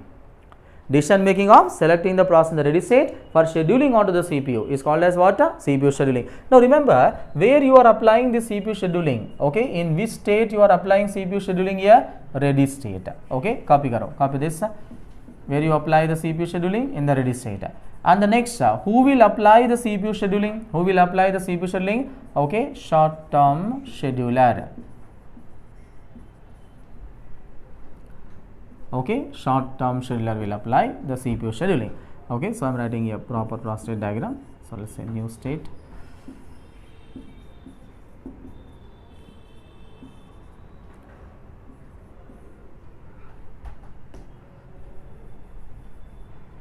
So this is the termination state. Okay, so understand here next. Okay, so where you apply? In the ready state. Who will apply? Short term scheduler, right? So the next question is when you will apply CPU scheduling, right? In which situation you apply CPU scheduling? The first basic idea is okay, minimum how many processes are required for decision making? Minimum 2 processes are required. Is that clear? Okay, अगर एक ही process है तो क्या decide करोगे? उसी को चलाना पड़ेगा, right? So first basic thing is what? You require minimum 2 processes. But remember, when means in which situation? In which situation you need to apply the CPU scheduling? Now remember the first case when you apply CPU scheduling, when the process going from running state to termination state. No doubt. When the process is going from running state to termination state, then you need to apply CPU scheduling. So why you need to apply CPU scheduling? Listen here. When the process going from running to termination, what is happening? Okay, don't confuse. I will explain all that. Pehle copy karo. When the process going from running to termination, you need to apply CPU scheduling. Why? Listen here. When the process going from running to termination, what is happening here? Okay, why it will go from running to termination? When the process is completing the execution. When the process is completing the execution, what is happening here? Running state is becoming what? Empty.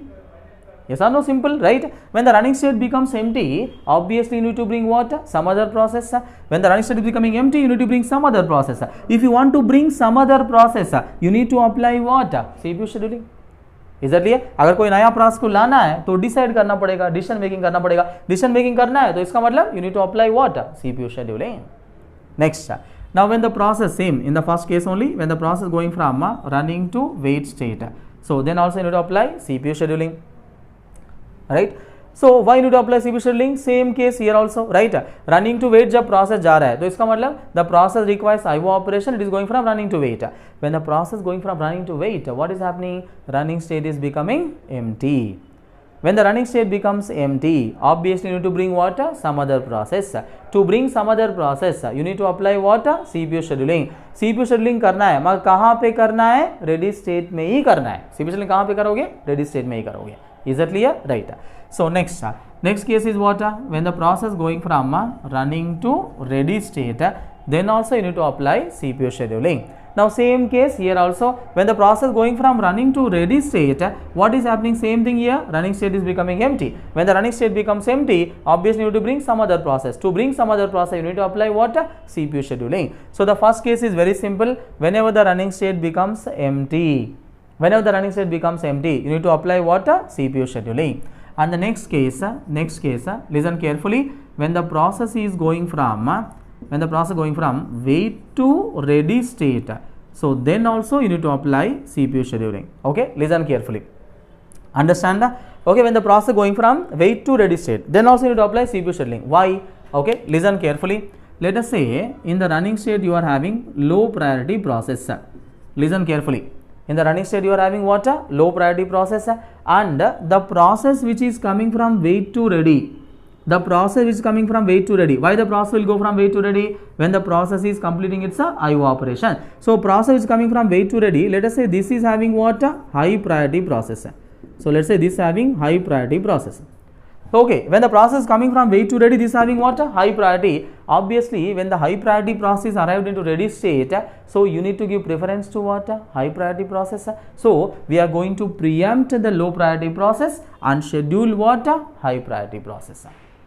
Is that clear? So it means what? Every time when the process is coming from wait to ready state, you need to apply CPU scheduling. अगर यहाँ से यहाँ पे जो आएगा process है, अगर उसका हाई प्रायोरिटी प्रोसेस होता तो ऑब्वियसली क्या होगा? रनिंग प्रोसेस अगर लो प्रोसेस है, लो प्रायोरिटी है, तो उसको प्रीएम्प्ट करना पड़ेगा, हाई वाला को शेड्यूल करना पड़ेगा.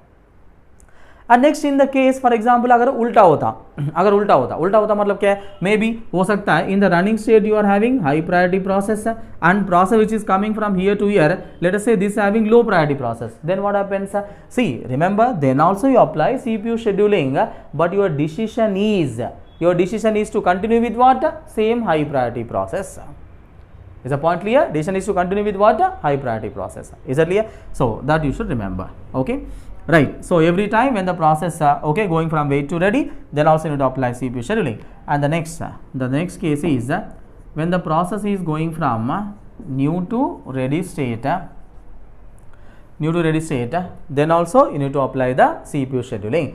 Now same case here also, okay, same case, okay, when the process going from new to ready, then also you need to apply CPU scheduling. Why? Okay, listen, same thing here. In the running state you are having low priority process, and the process which is newly created, and this is having what? High priority.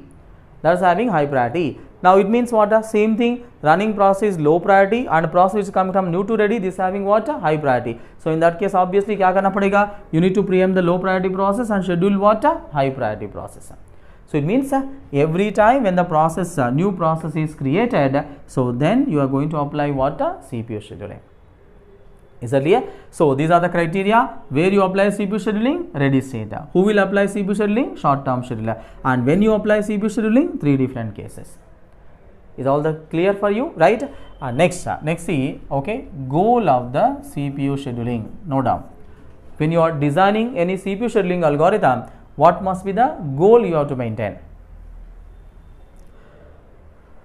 Okay, no doubt. So goal of the CPU scheduling आप guess कर सकते हैं. Okay, so first, okay, first goal is to maximize,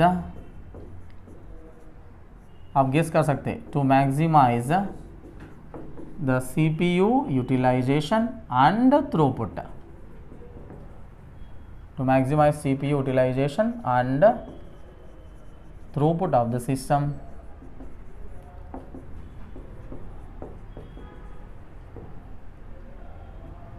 To maximize the CPU utilization and throughput of the system. So that is the first goal, okay, we have to maintain. And the second goal is, guess कर सकते, to minimize,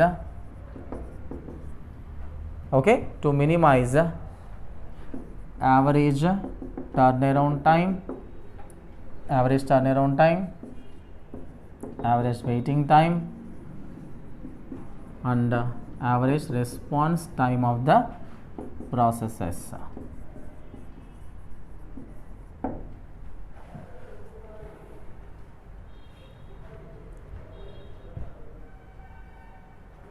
Okay, so second goal is to minimize average turnaround time and average waiting time and average response time of the processes. Is that clear for everyone? So first goal is to maximize CPU utilization and throughput of the system. Second goal is to minimize average turnaround time, waiting time and response time of the process. Okay, right. So these things, okay, you should follow. Next.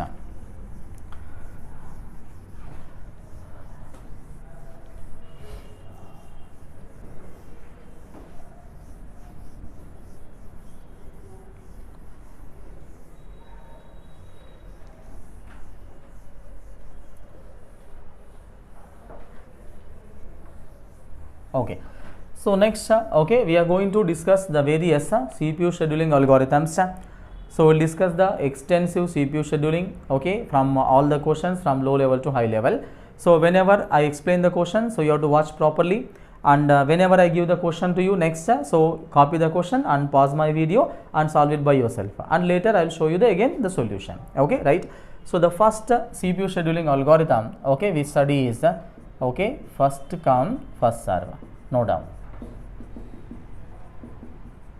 First scheduling algorithm we will discuss, first come first serve, that is a FCFS.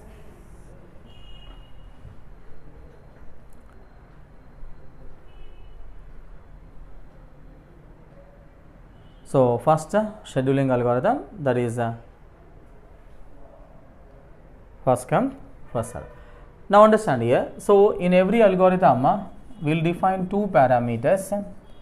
One is the criteria of the algorithm and next mode of the algorithm. Okay, understand here, the first scheduling algorithm we have FCFS.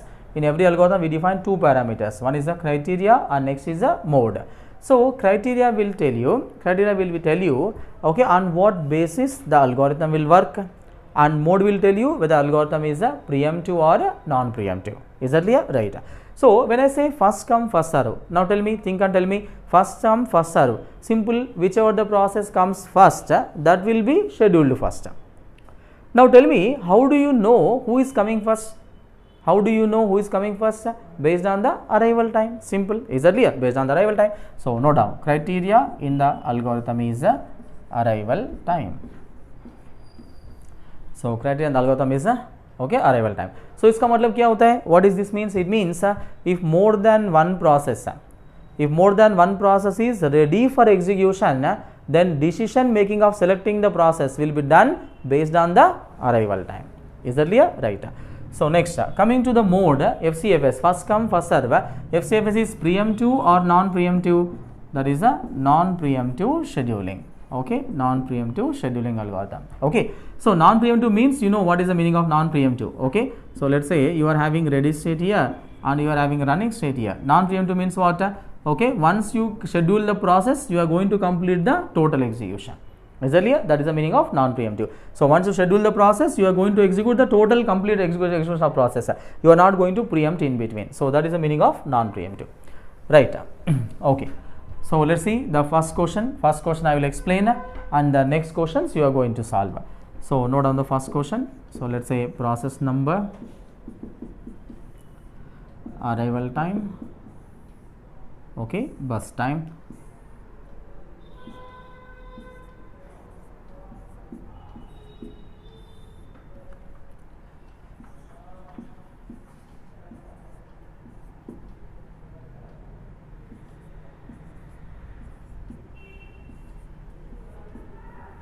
So just copy these values.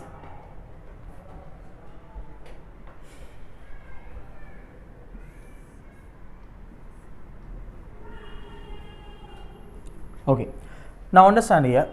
So this is a process number. Process number in this is what? A process ID. Okay, right? No need to write process ID.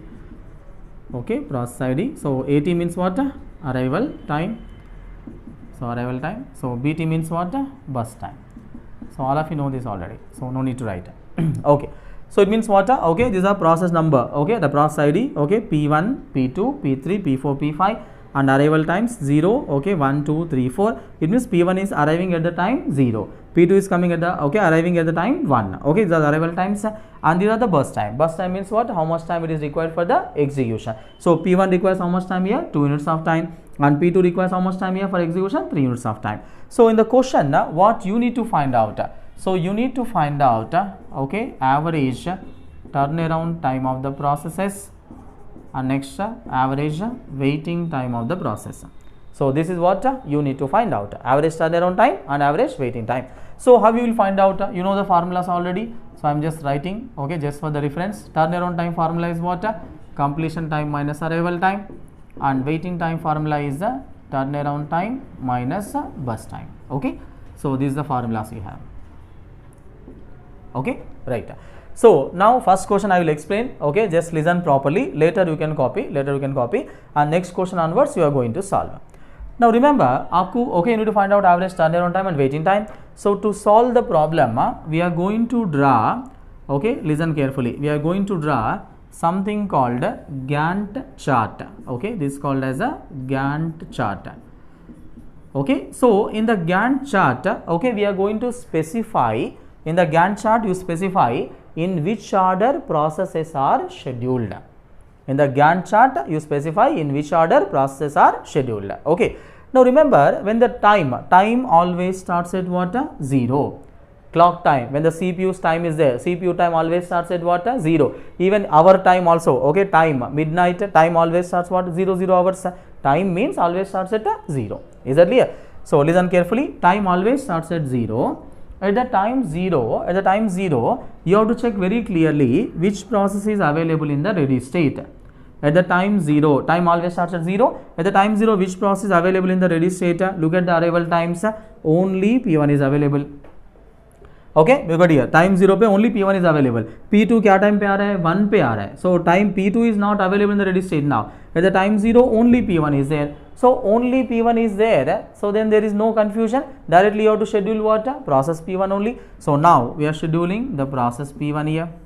Okay, we are scheduling process P1. Now P1 requires how much time here? 2 units of time. So 0 plus 2, so it is 2. Time 2 पे complete हो जाएगा. So now P1 is completed. So once P1 is completed, what is the present time? Present time is what? 2 here. present time is 2. Now tell me, by the time 2, what are the other process arrived into ready state? Now P1 is completed. Now present time is 2. By the time 2, what are the other process arrived here? Look at the arrival times. Look at the arrival times. Present time is 2. By the time 2, now P2 and P3. These two are arrived. Okay. Now P2 and P3 both are arrived. So among these two process, you have to select only one process. Now how you select one of the process here? Based on the arrival time. Criteria क्या है? Arrival time. Is that clear? So these two are available.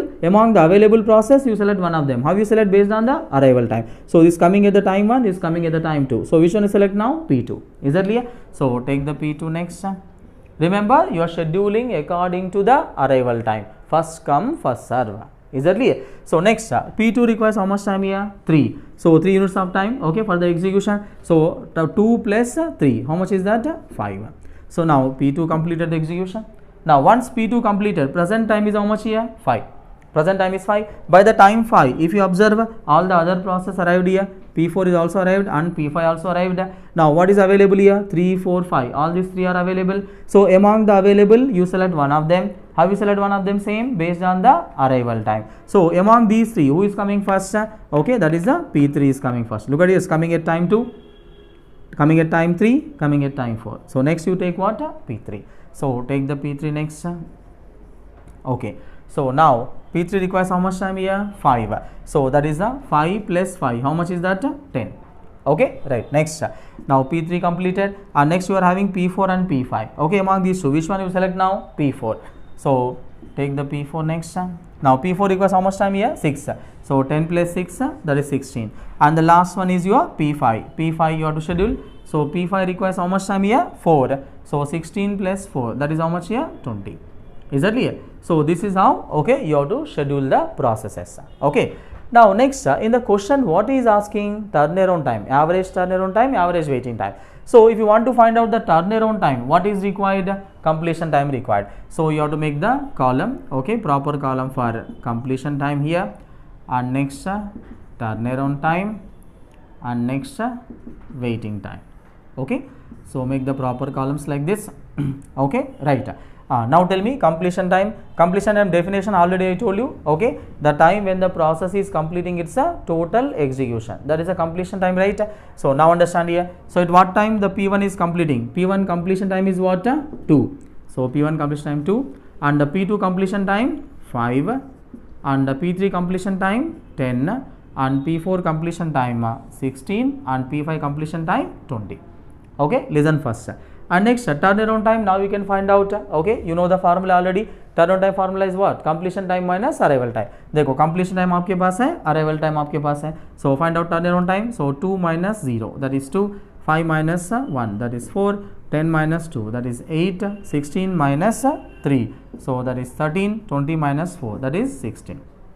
Okay, so that is the turnaround time here. And next is a waiting time, you have to find out. So waiting time, same formula is already available. So turnaround time minus burst time. So you are having turnaround time and also burst time. So look at here. So 2 minus 2, that is a 0. 4 minus 3, that is 1. 8 minus 5, that is 3. 13 minus 6, okay, that is how much? 7. Correct. And next 16 minus 4, that is a 12. Okay, so that is a waiting time of the process.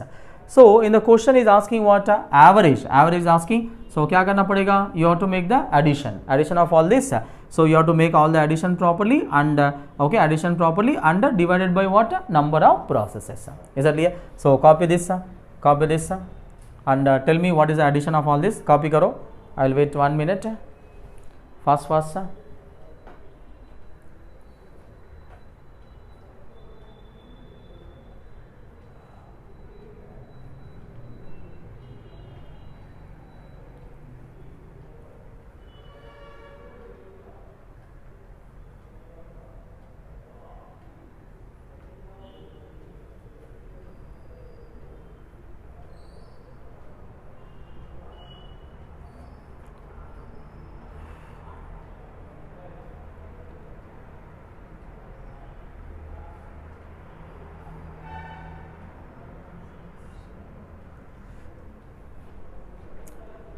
What's the total of this? So 14, right? 14 plus 13, 27, 27 plus 16. How much? 30?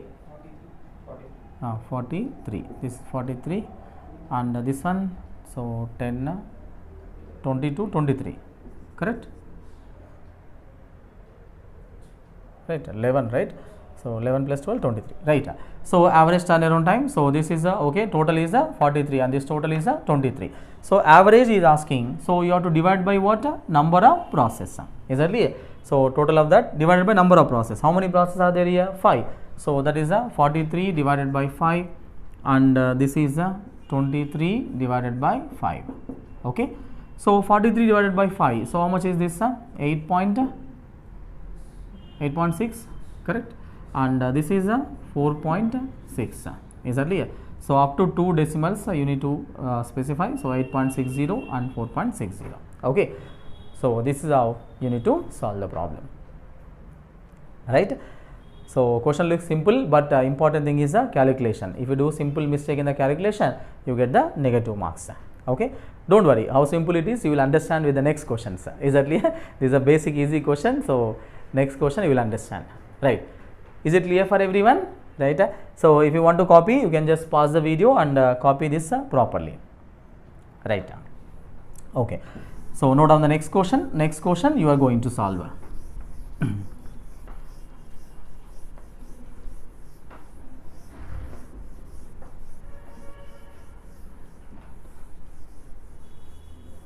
Okay. Note down the question.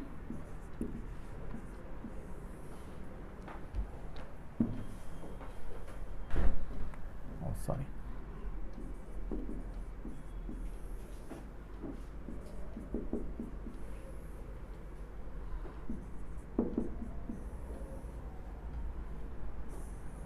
Okay.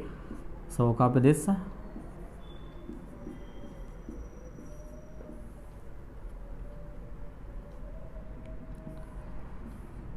We are having 6 processes here.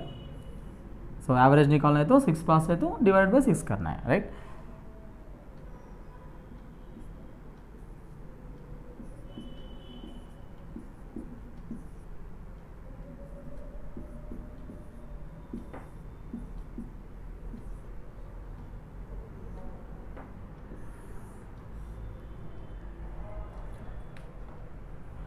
Okay, so take this question.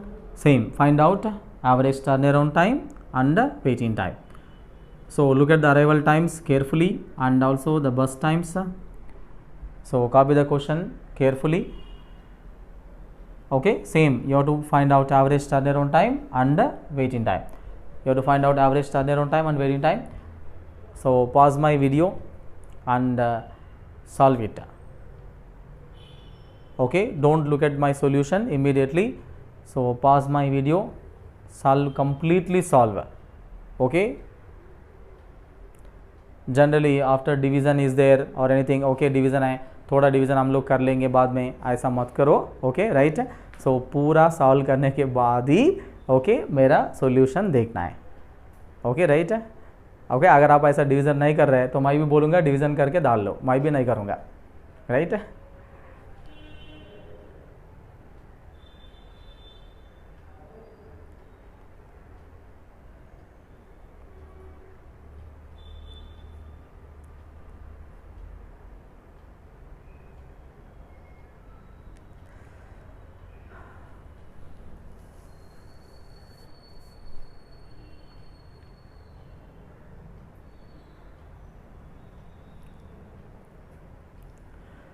So actually we wanted to replicate it as just like a regular class. Okay, so that is the reason I am giving time.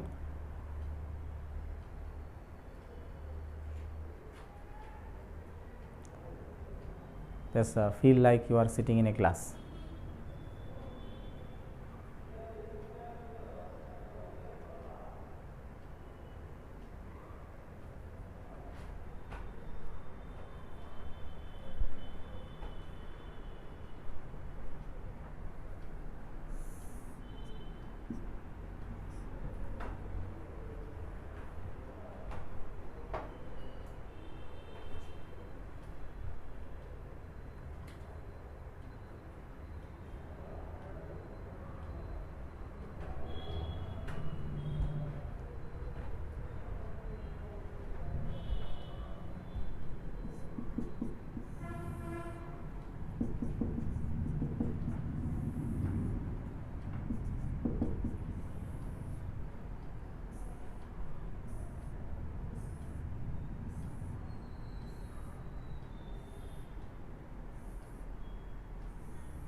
fast.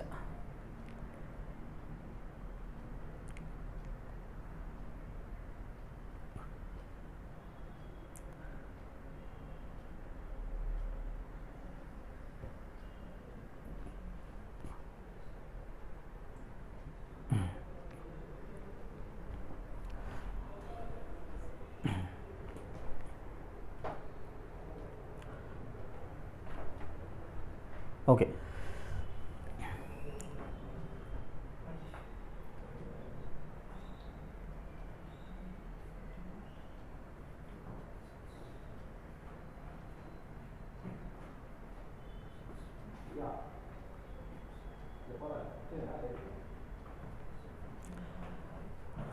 Okay. Now anyway, so I will solve. Okay, you can calculate. Okay, if you are pending the calculation, solve it. So I will draw the Gantt chart. So understand here. So first, time always starts at 0. Now those who are already solved, somebody getting waiting time as a negative, right? Okay. So somebody getting waiting time as a negative. I understand that because I know how you are solving. Okay. If somebody getting waiting time as a negative, थोड़ा सोच लो waiting time कभी negative में हो सकता है क्या?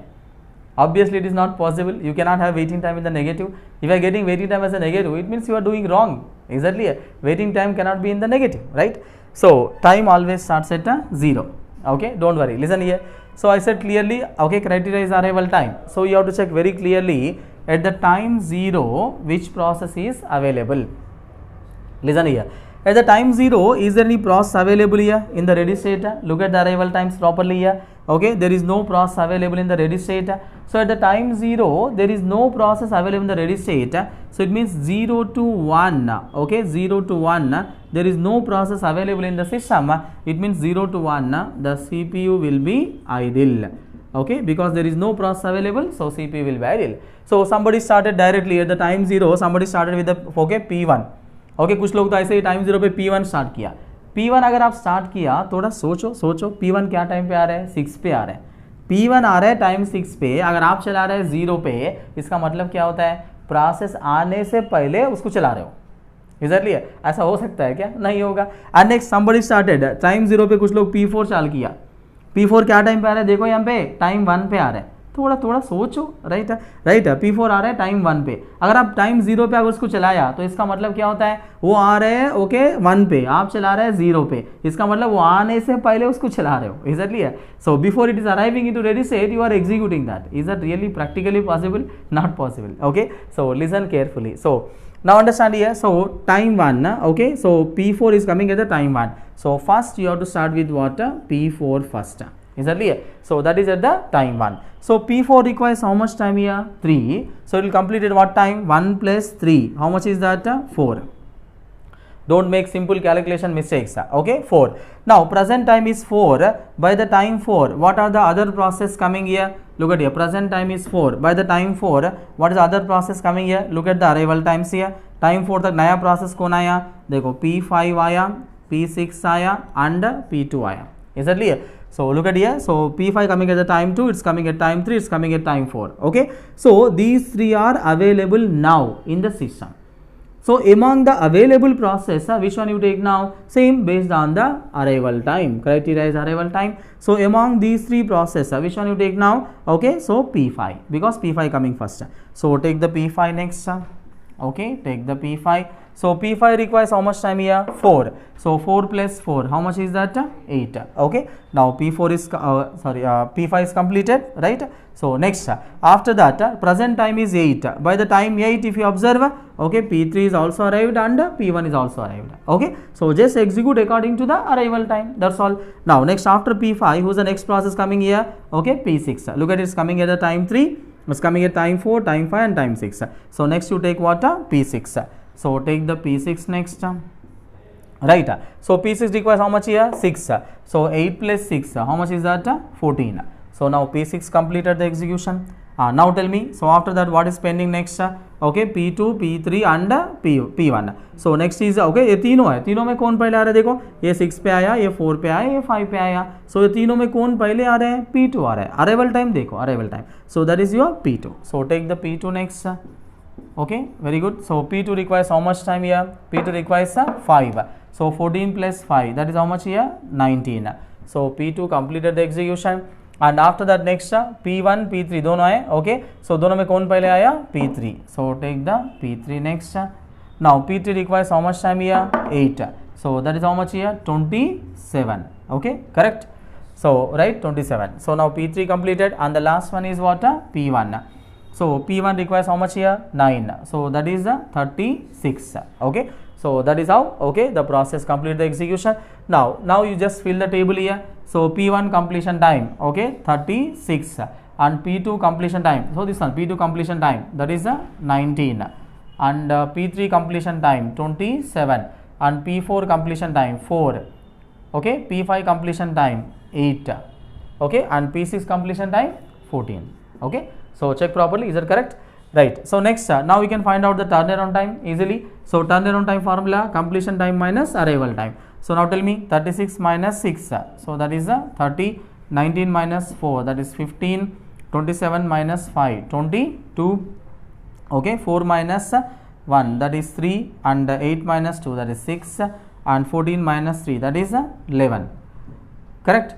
And next, now, okay, waiting time, I want to find a waiting time, same thing, turnaround time minus bus time. So that will give you waiting time. So 30 minus 9, that is 21. Okay, so 15 minus 5, that is 10, 22 minus 8, how much is that? Okay, it's 14, correct? And 3 minus 3, 0, and this is 2, and 11 minus, okay, 6, that is 5, correct? So that is the waiting time. So in the question is asking average, so find out the total of this, how much is coming? 87, okay, check properly, is that correct? 87, okay, and next, waiting time total, how much is this? 52, is that clear? So check properly, okay, even I am not using any calci, okay, I leave it to you, okay, right? So this is 87, next anyway I will check. So okay, 1 plus 6, 7, okay, 10, 12, 27, okay, 7, this is 2, 2 plus 1, 3, 3, okay, 5, 6, okay, 6 plus 3, 9, check. 97 or 87?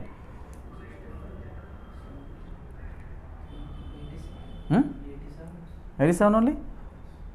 Okay, 1, 3, 7, 10, 12, 12, okay, 17, right? Okay, sorry, 17, okay, here 7, okay, right, 1, okay, 2, 4, alright, 2, 4, right, 4, 8, right, correct, and this is 52, right? So make the proper calculation, so please do it by yourself. And average turnaround time, okay, average I want to find out, 87 divided by 6, and okay, waiting time, that is 52 divided by 6, right? So how much is this answer? 14.5, this one 8.6, okay, right? So up to 2 decimals you have to find out, 14.5 or 0, right? This one 8.6, how much is coming? Again 6, okay. So make the calculation, okay, don't worry about this. Now remember, some students will have a doubt, okay, like for example, if it is coming as 8.666 like this, okay, shall I write 8.67 or 8.66, okay, only you can write. Remember, in the GATE exam they will have some limit, okay, limit. So if the actual answer is 8.666 like this, okay, you don't need to worry about the rounding of the second digit, no need to worry about that. In the exam generally what happens, if this is the right answer, then they will take the right answer as 8.652, okay, 8.67, okay, all these considered as what? Correct answers, is that clear? So second digit, no problem, is that clear, right? So even if you round also, no problem, even if you don't make the rounding also, no problem, okay. So write the exact answer only, okay. In the question if it clearly mentions rounding up to 2 decimal, you have to write 8.67, okay, rounding karne ko bole to, otherwise you have to write 8.66, okay. So don't worry about this, right? So this is how, okay, you have to solve the problem. Is that clear? Next, so let's make a note down some point, okay, keep it as note down same statement, keep it as note. If the arrival times of the processes,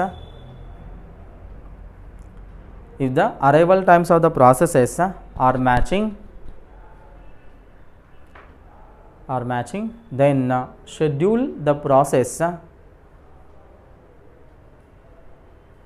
then schedule the process which has lowest process ID.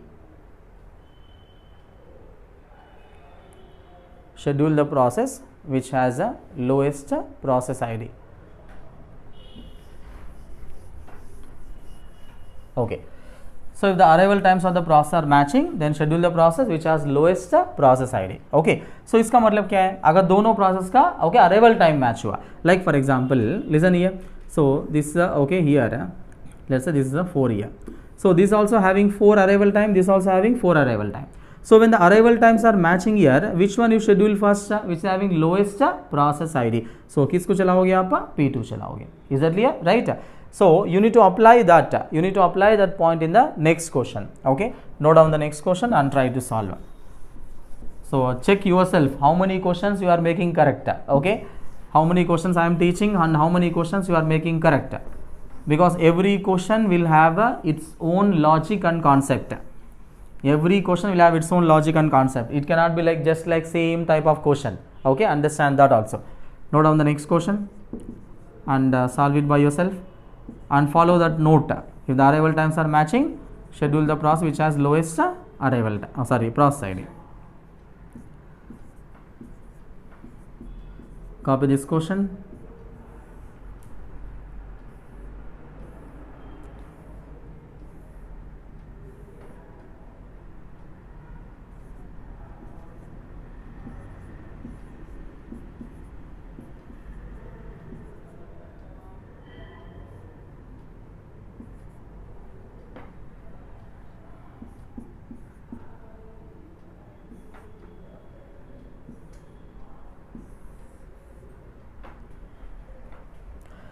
So copy the question carefully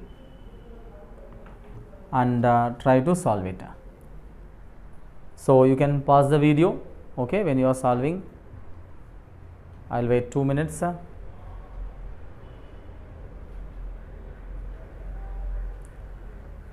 Don't look at my solution, okay, before you solve.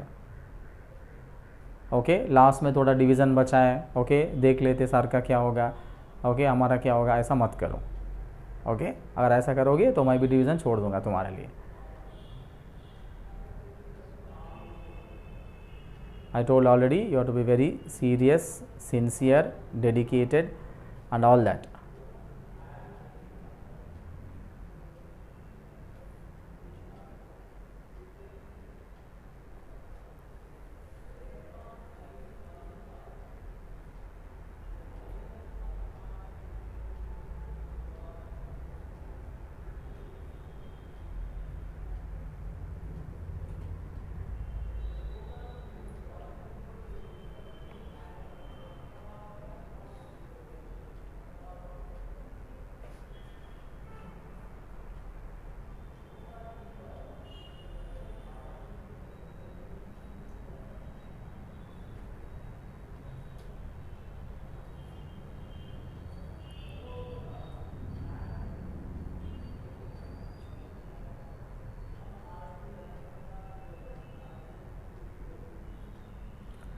So think carefully and solve.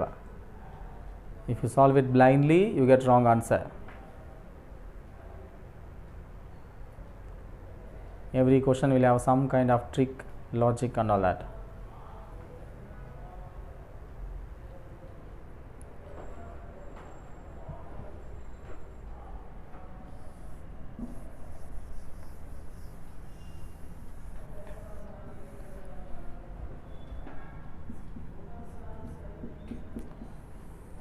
So make the table, completion time, turnaround time, waiting time.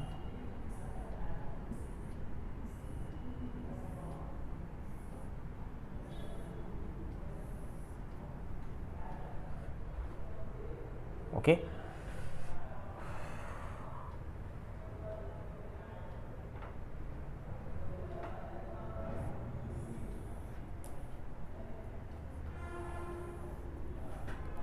Okay. Now just pause the video and solve. Okay, if somebody is still solving, okay, because I am going to solve. Don't look at my solution. Okay, solve it by yourself. Next, so look at here. So time always starts at 0.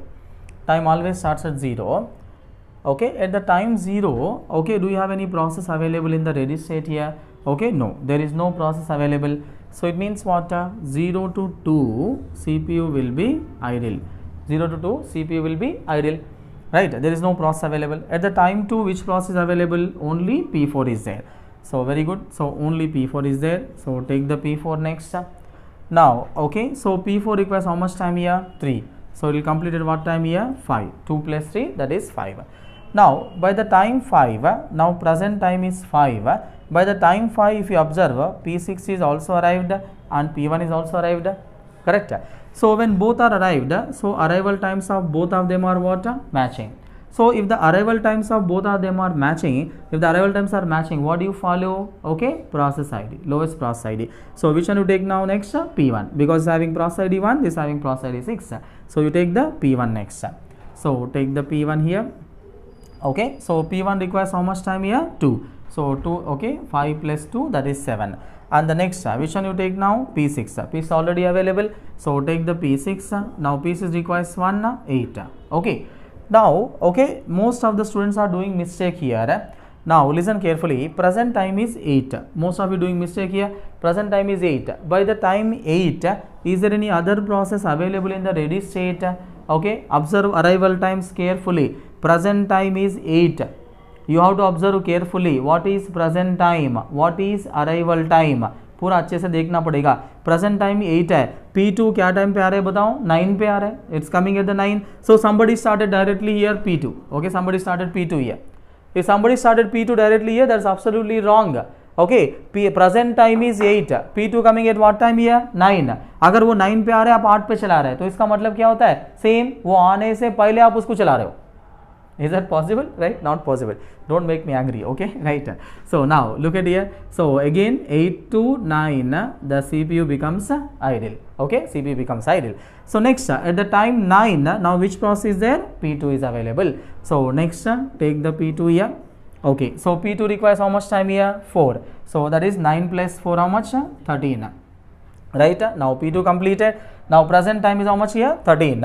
So by the time 13, now P3 is available. Only P3 available. P5 अभी भी available नहीं है. So take the P3 next. Okay. So P3 requires how much time here? 5. So 13 plus 5, 18. And the next, the last one, by the time 18, if you observe, P5 is also available. So P5 requires how much time? 6. So that is 24. Correct? So now you fill the okay values here. So P1 completion time is how much here? 7. P2 completion time 13.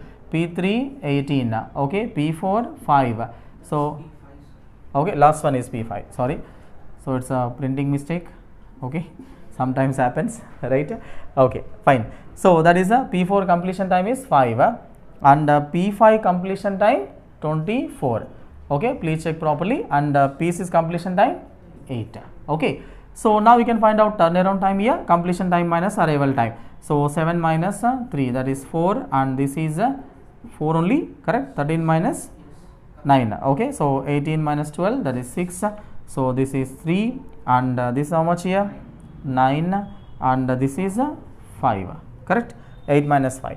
And next waiting time, so that is turnaround time minus bus time. So 4 minus 2, that is 2, and this is 0, and correct, this is 1, and this is also 0, and this is 3, and this is 4, right?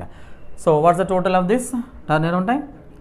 31. Just check it out. Okay, this is 14, 14 plus 3, 17, 17 plus 6, 17 plus 6 how much? 23, 23 plus 8, 31, correct?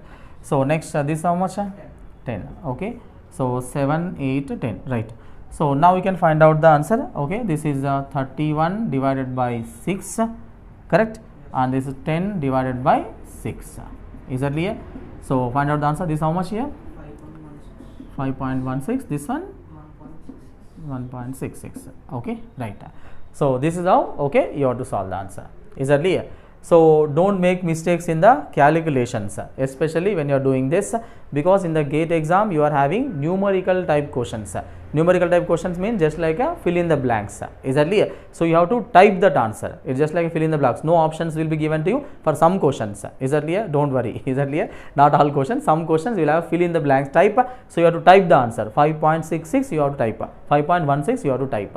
If you do simple mistake also, maybe in the subtraction, maybe in the addition, maybe in the division, if you do simple mistake also, the entire solution becomes wrong.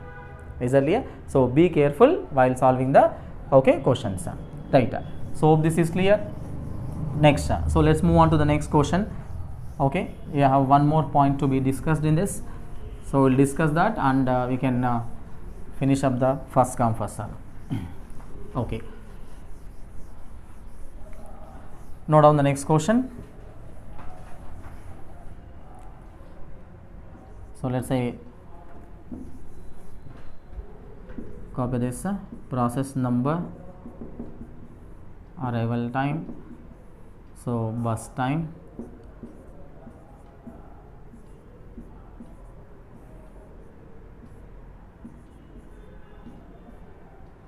so only 3 processes are there.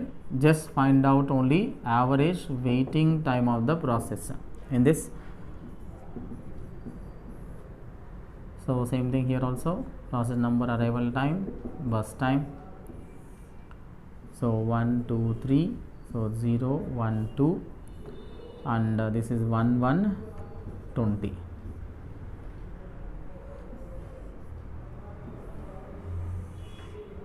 Okay, 1 1 20. So in this also find out average waiting time. The board is visible. Okay, this last one, board is visible, right? Okay. So copy these 2 questions. Same here also, 1 2 3 1 2 3, 0 1 2 0 1 2. Only difference is here 20 1 1, here 1 1 20. So find out average waiting time in both the questions. Just find out only average waiting time. So I will wait 1 2 minutes. Solve it properly. Check how many questions you are making correct. It is not like simply listening the video. Please pause my video and solve it by yourself, both the questions.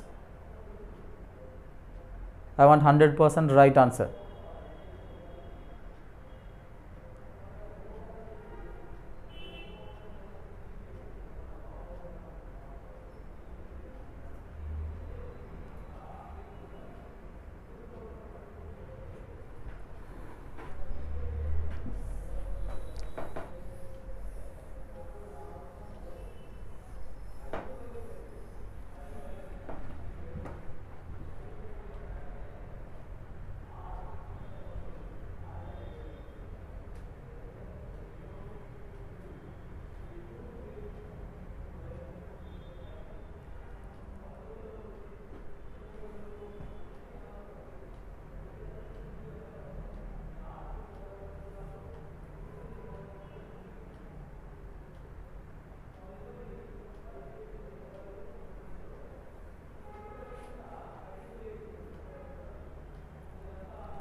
Okay, right. So if you are still solving the question, so please pause my video.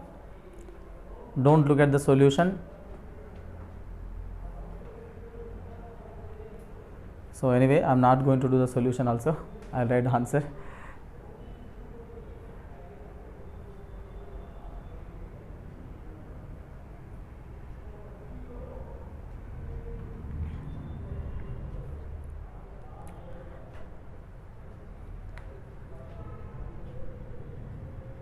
Right.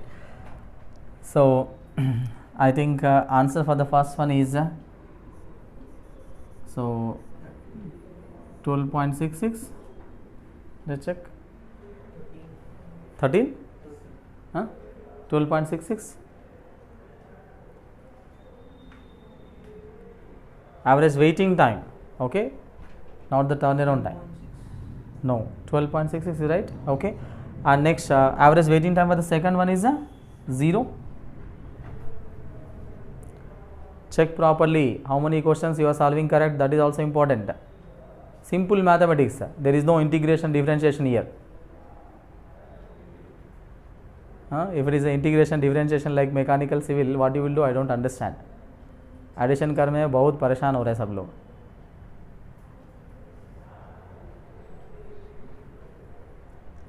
Okay, So understand here, it's okay, right? So listen here. If you are still not solved, pause my video and solve it by yourself. Just listen here. So it's a 12.66 and this is a 0. Is that correct? Okay, right. Second question 0, right? Now understand here, if you observe here, so in the first question average waiting time is 12.66 and second question average waiting time is only 0. Now if you observe here, there is a lot of effect in the average waiting time of the process. Understand here, here is a 12.66 here is only 0. There is a lot of effect in the average waiting time of the process. So why this effect is coming, why this problem is coming? Listen here, the only difference in these two questions, only difference in the two questions is, in the first question, the first process is having what? Large burst time. And the second question is the last process is having the large burst time. Is that clear? So the problem in the FCFS is, in the first come first serve is, if the first process is having large burst time, if the first process is having large burst time, मतलब क्या होता है? CPU bound process. If the first process is having the CPU bound process and followed by many IO bound process, look at here, they are 1 burst time. It means they are IO bound process. You can understand, right? So if the first process is a CPU bound process and followed by many IO bound processes, then it will have major effect on average waiting time of the process. I am repeating, if the first process is a large burst time means what? CPU bound process. If the first process is a CPU bound process and followed by many IO bound process, then it will have major effect on average waiting time of the process. So that effect is called as a convoy effect. So that is called as a convoy effect. Technical term we call it as a convoy effect. Make a note of this. Keep the heading convoy effect. Keep the heading convoy effect. Note down. If the first process is CPU bound process, if the first process is a CPU bound process and followed by many IO bound processes,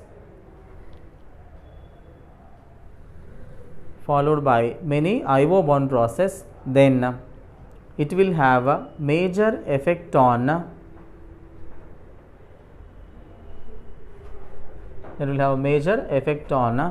average waiting time of the processes.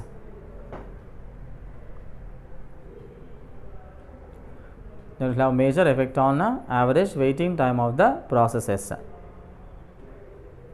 This effect is called as a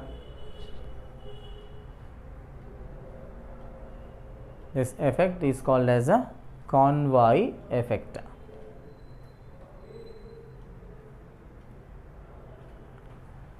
Effect is called as a convoy effect. Is that clear? Right. So that you should remember in the first come first serve. Is that clear? So first come first serve, okay, is a simple and easy CPU scheduling algorithm. So going forward, we will enter into the difficult ones. Next in the continuation, we will see shortest job first and shortest remaining time first and round robin. So many algorithms are there, around 11 algorithms are there. We will discuss all of them. Okay. So hope you are following. Okay. Thank you so much.